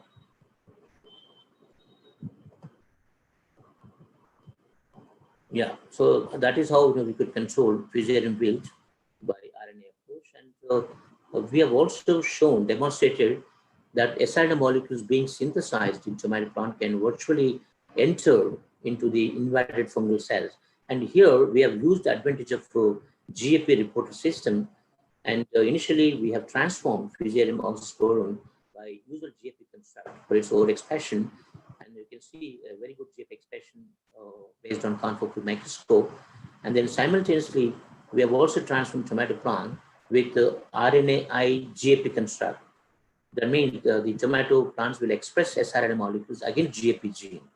And then we have done all kind of molecular analysis to show the expression of printed siRNA molecules in these tomato plants. And then what we've done, we have infected the tomato plant, we have infected tomato plants with GAP expressing Fusarium oxysporum. And then after 15 days, we have infected the Rnai GAP tomato plants with GAP expressing spores of Fusarium oxysporum. Then after 15 days, we have checked GAP expression by microscope. As expected, the infected control have shown a very good expression of GAP in the root system, infected root system. But in case of RNA lines like 6 and other lines, they have shown a very minimal expression of GAP. So this speaks clearly that siRNA molecules are entering into the invaded fungal cells from tomato plant. This work was published in Plant Molecular Biology report just last year. No, sorry, beginning of this year.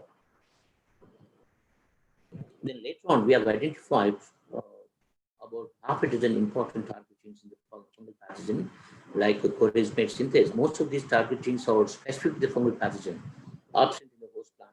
So therefore, these are very, very important targets for RNA as compared to ODC, because ODC gene is also present in human and all other systems.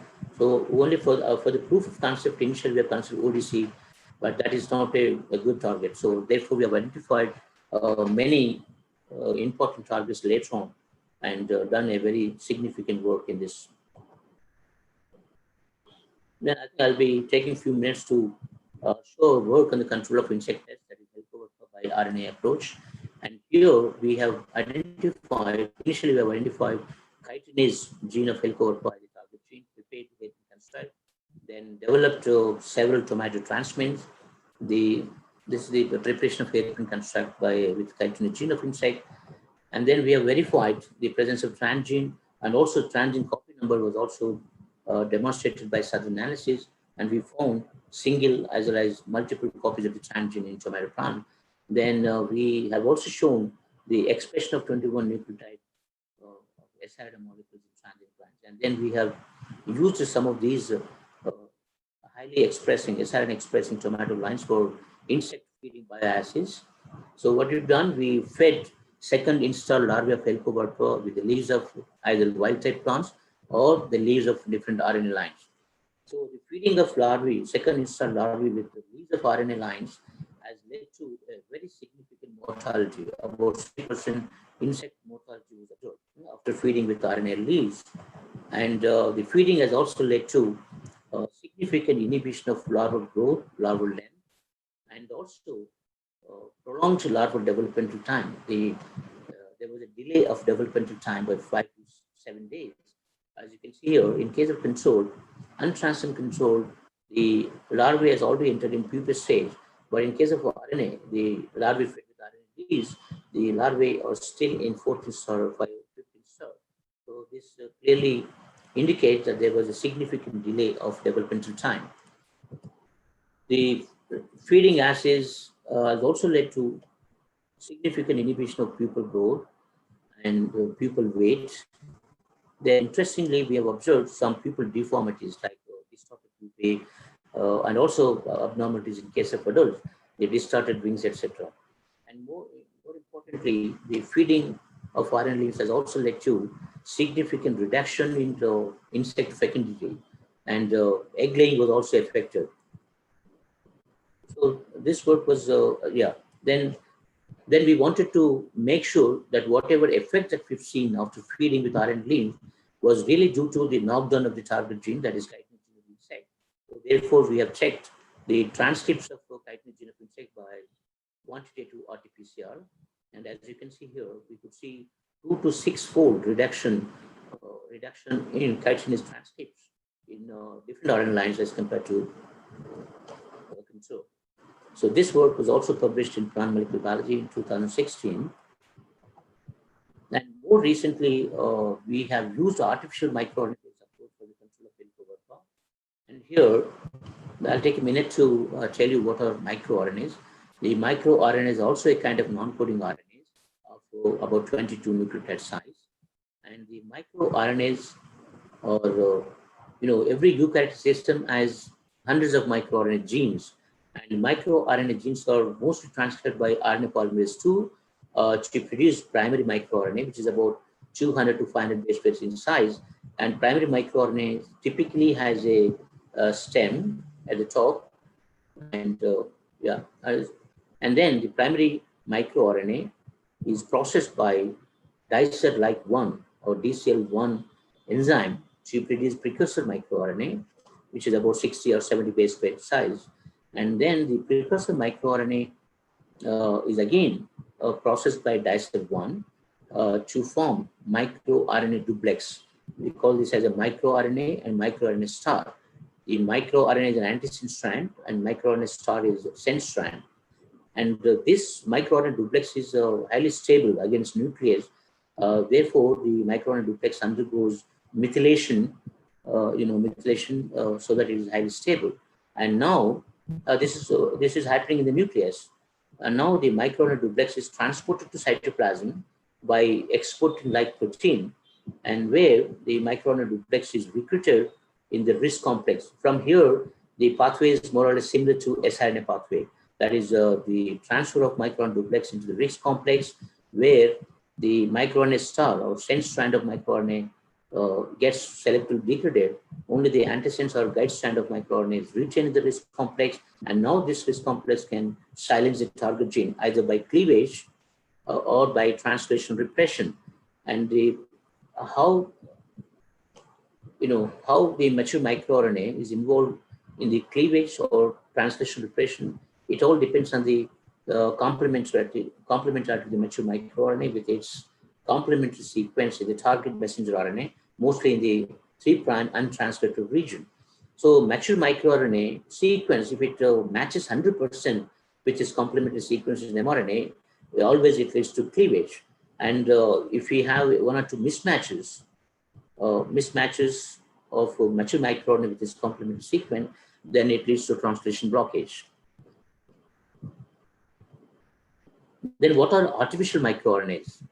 The artificial microRNAs are also, a kind of microRNAs where we replace the microRNA duplex from a natural microRNA precursor, that is precursor microRNA. For example, like, in case of, if you want to knock down a gene in the plant, then we can take plant microRNA as a backbone, the plant precursor microRNA as a backbone. And here, the most people use Arabidopsis thaliana microRNA 319 as a precursor microRNA as a backbone. And this is the region, the microRNA and microRNA start. So this is the region which is going to form the mature microRNA after its process, right? So what we do for the design of artificial microRNA, we replace this microRNA duplex, microRNA and microRNA sequence with the sequence of your interest. If you knock down an insect gene, we take 21 nucleotide sequence of the insect gene, and then we replace this region, microRNA duplex. That is what is shown here. You have now artificial microRNA and artificial microRNA start. So this is nothing but an artificial microRNA. And interestingly, the artificial microRNA, it can also undergo exactly similar process as the native microRNA to produce mature microRNA, which is then involved in the silencing of the target gene. And for design of artificial microRNAs, there is a software called WMD3. So only thing you have to just feed the sequence into the software, and the software will give you some potential artificial microRNAs based on certain criteria, like the sequence must start with U, mostly found in plant and animal microRNAs. Then there should be a display of 5' instability and so on.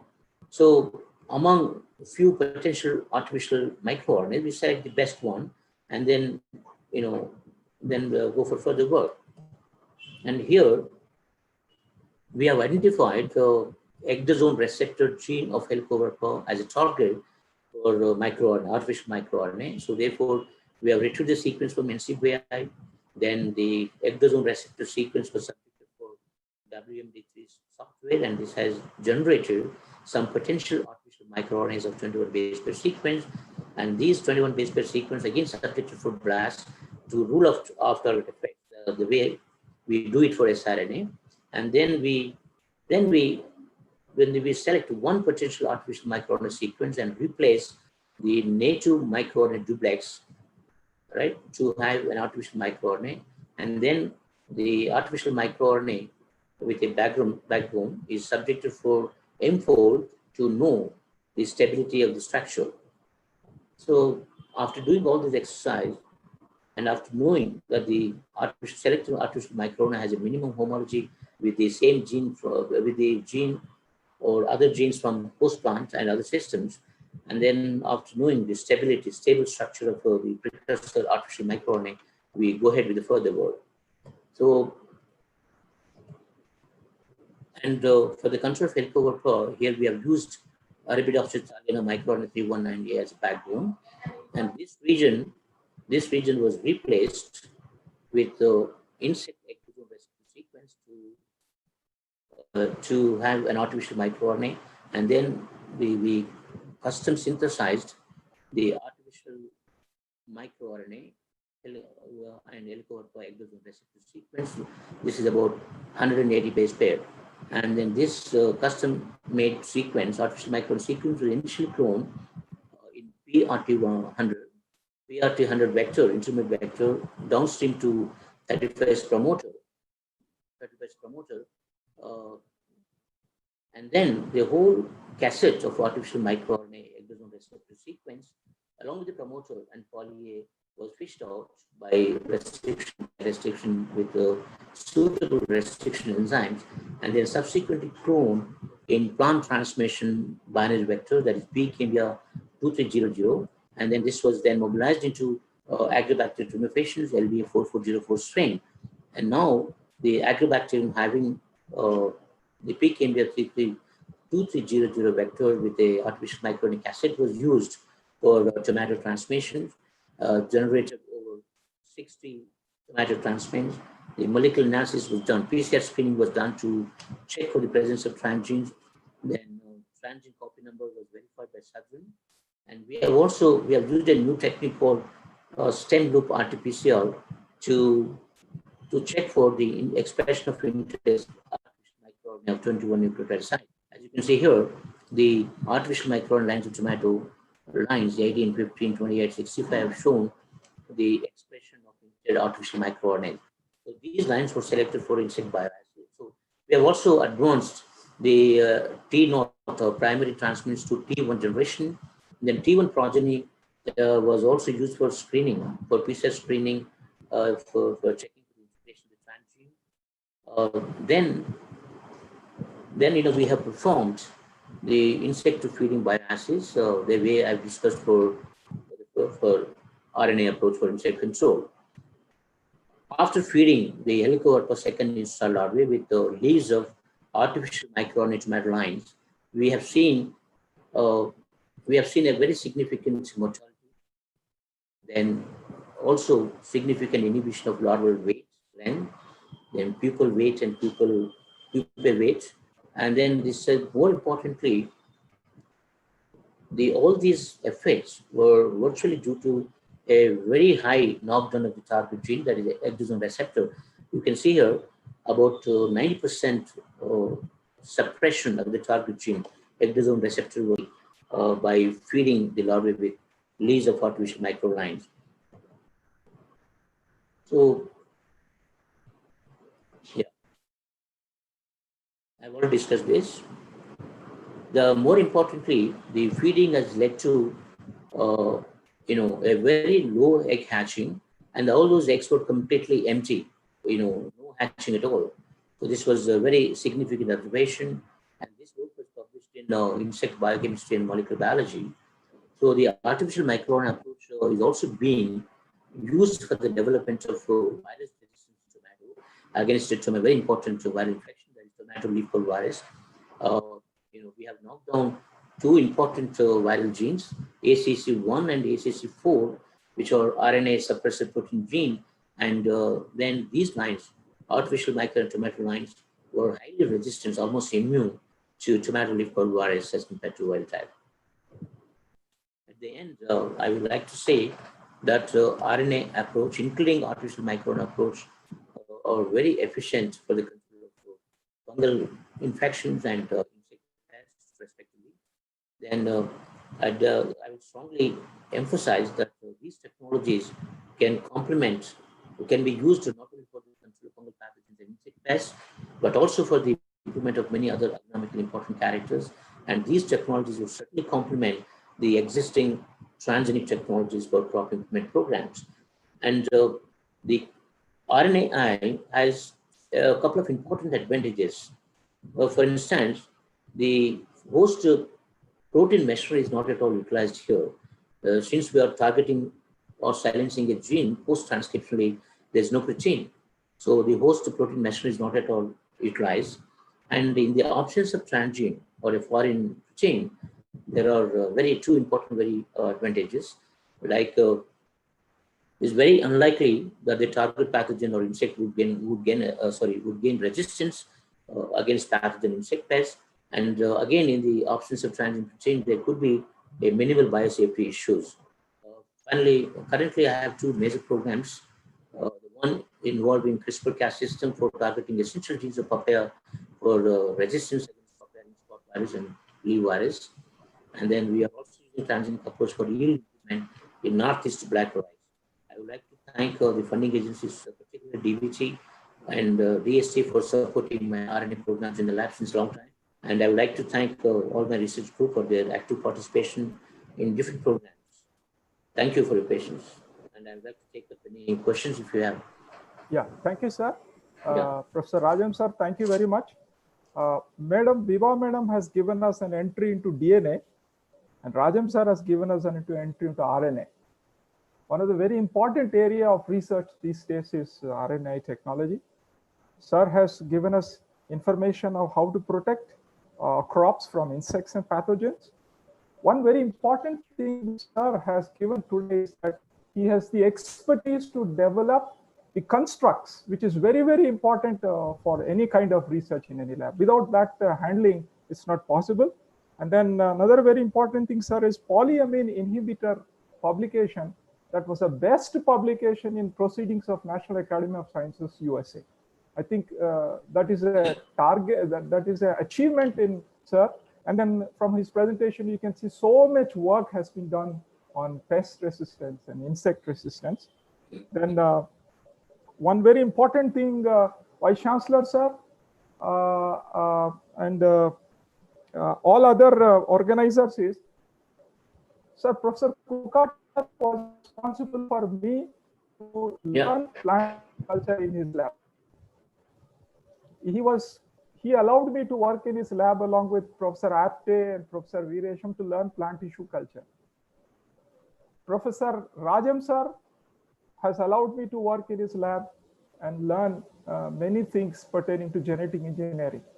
Two other people who have helped me to get up this career is Professor K. Subhash, sir, and Professor Sadanandam, sir. Sadanandam, sir, is also very active. All three of us are students of Professor Subhash, sir. So, sir, I am very grateful to Rajam, sir, for this excellent presentation, which is very useful to so many people who are watching this particular webinar across the country and the world. Another very important thing, I thank Professor Purushottam Reddy, sir, who is the Chancellor, Professor Damodar, sir, the Vice Chancellor. I also thank Professor Anuradha, Professor Suma, and Professor Srilata for this kind of webinar that they have taken up. I'm grateful to them. I am very grateful to Professor Rajam, sir, finally, for this good presentation. Any questions? Yeah, thank you, Christy. I would like to thank my PhD student, Professor Subhash, and also my postdoctoral guru, Professor Arthur Garson of Alien State. Yes. Yeah, and as Christy said, in fact, during my postdoc at Yale, we have invented a altogether new method for the control of fungal infections through specific inhibition of fungal pollen basins using inhibitors. This was published in Proceedings of the National Academy of Sciences, USA. In fact, I could get into Delhi University primarily because of this single paper. Yes. Sorry, yeah. Yes. Sir, we request you to help us in CDU in our Thank research. you very much, Professor Rajeshan. Sure. That was excellent and comprehensive. Thank you. Christopher, sir, there is some question in the chat box. Okay, go ahead. Sure. By Yeah. Jeevan Chandra and I think Madan. Jeevan Chandra. Jeevan Chandra. Yeah, man. I'm just going through. Yeah. Jeevan Chandra. Sir, can we use RNAi to control viruses? Yeah. RNAi is extensively used for the control of various viruses. In my own lab, I mentioned at the end that we could very effectively control tomato leaf curl virus by using artificial microRNAs as well as RNAi. And earlier, we have also done some work on rice viruses. We could come up with rice RNA lines resistant to rice virus, which is a very important virus in case of rice. But if you look at the literature, most of the RNA work is being done on the control of viral infections as compared to insect pests or fungal pathogens or nematodes. Yeah. So there is one more interesting feature. Upasana Mahapatra. Thank you, sir, so much. Thank you so much, Professor Rajam. I was blessed to work with you as an IAS intern. What is his name? Upasana. Upasana, yes, of course. I do remember, yeah. Yeah, she has sent that. And then Mr. Madan Mohan is saying, do RNAi cannot be used for corona control? No, RNAi, particularly siRNAs and small hairpin siRNAs, which are being tried for the control of coronavirus. There's one lab in ICGB in New Delhi and few labs in other countries where they are very much using siRNA-based approach for the control of coronavirus. You can target the most vital genes of coronavirus either by using small hairpin siRNA or siRNAs. Pardon? Yeah, so that can be done. So that is being done, in fact. Today's These has are some of covered the this facts. item of The news. remaining will be addressed by the organizers. Sure. Request Srilata madam to propose vote of thanks. Good afternoon. I consider it a great privilege to propose vote of thanks to today's eminent speaker. It is not clear. On behalf of our university, I would like to thank Professor Rajam Garu for enlightening us with his excellent talk and making this webinar a memorable and successful event. Once again, my heartfelt thanks to you, sir, from the bottom of our hearts for all your support and guidance. Thank you, sir. Thank you. Sure. Yeah. Thank you. Thank you, sir. Thank you very much. I first of all thank our Chancellor of Chaitanya deemed to be University to give an initiation to start this first international webinar from Chaitanya deemed to be University. I also thank our guest of honor, Professor Chandrakant Kokate sir, to grace this occasion, and our Vice Chancellor sir, Professor Damodar sir also. I also thank our registrar, all the organizing committee, computer programmers, electricians, and of course, all the participants. It was a wonderful session. And a small instructions to all the participants. The feedback link is given in the chat box. So I would request everybody to click the feedback link. It will be open till 3 p.m. today. So it will not be sent to your mails or to your WhatsApp group. So you have to click on to the link and your certificate will be downloaded. It might take 1 or 2 days for the certificate to be downloaded. So I request all the participants to take up the feedback link. And once the feedback is given, your certificate will be downloaded. Thank you very much, Rajam sir. It was an excellent lecture, both from yourself and Vibha madam. And I also thank Christopher sir for being the rapporteur of this session. Thank you, sir. Thank you very much. Thank you, ma'am. Congratulations. Thank you, sir. Bye. Bye-bye. Thank you, sir. Bye-bye. Inki open vettallo wood inti varaku.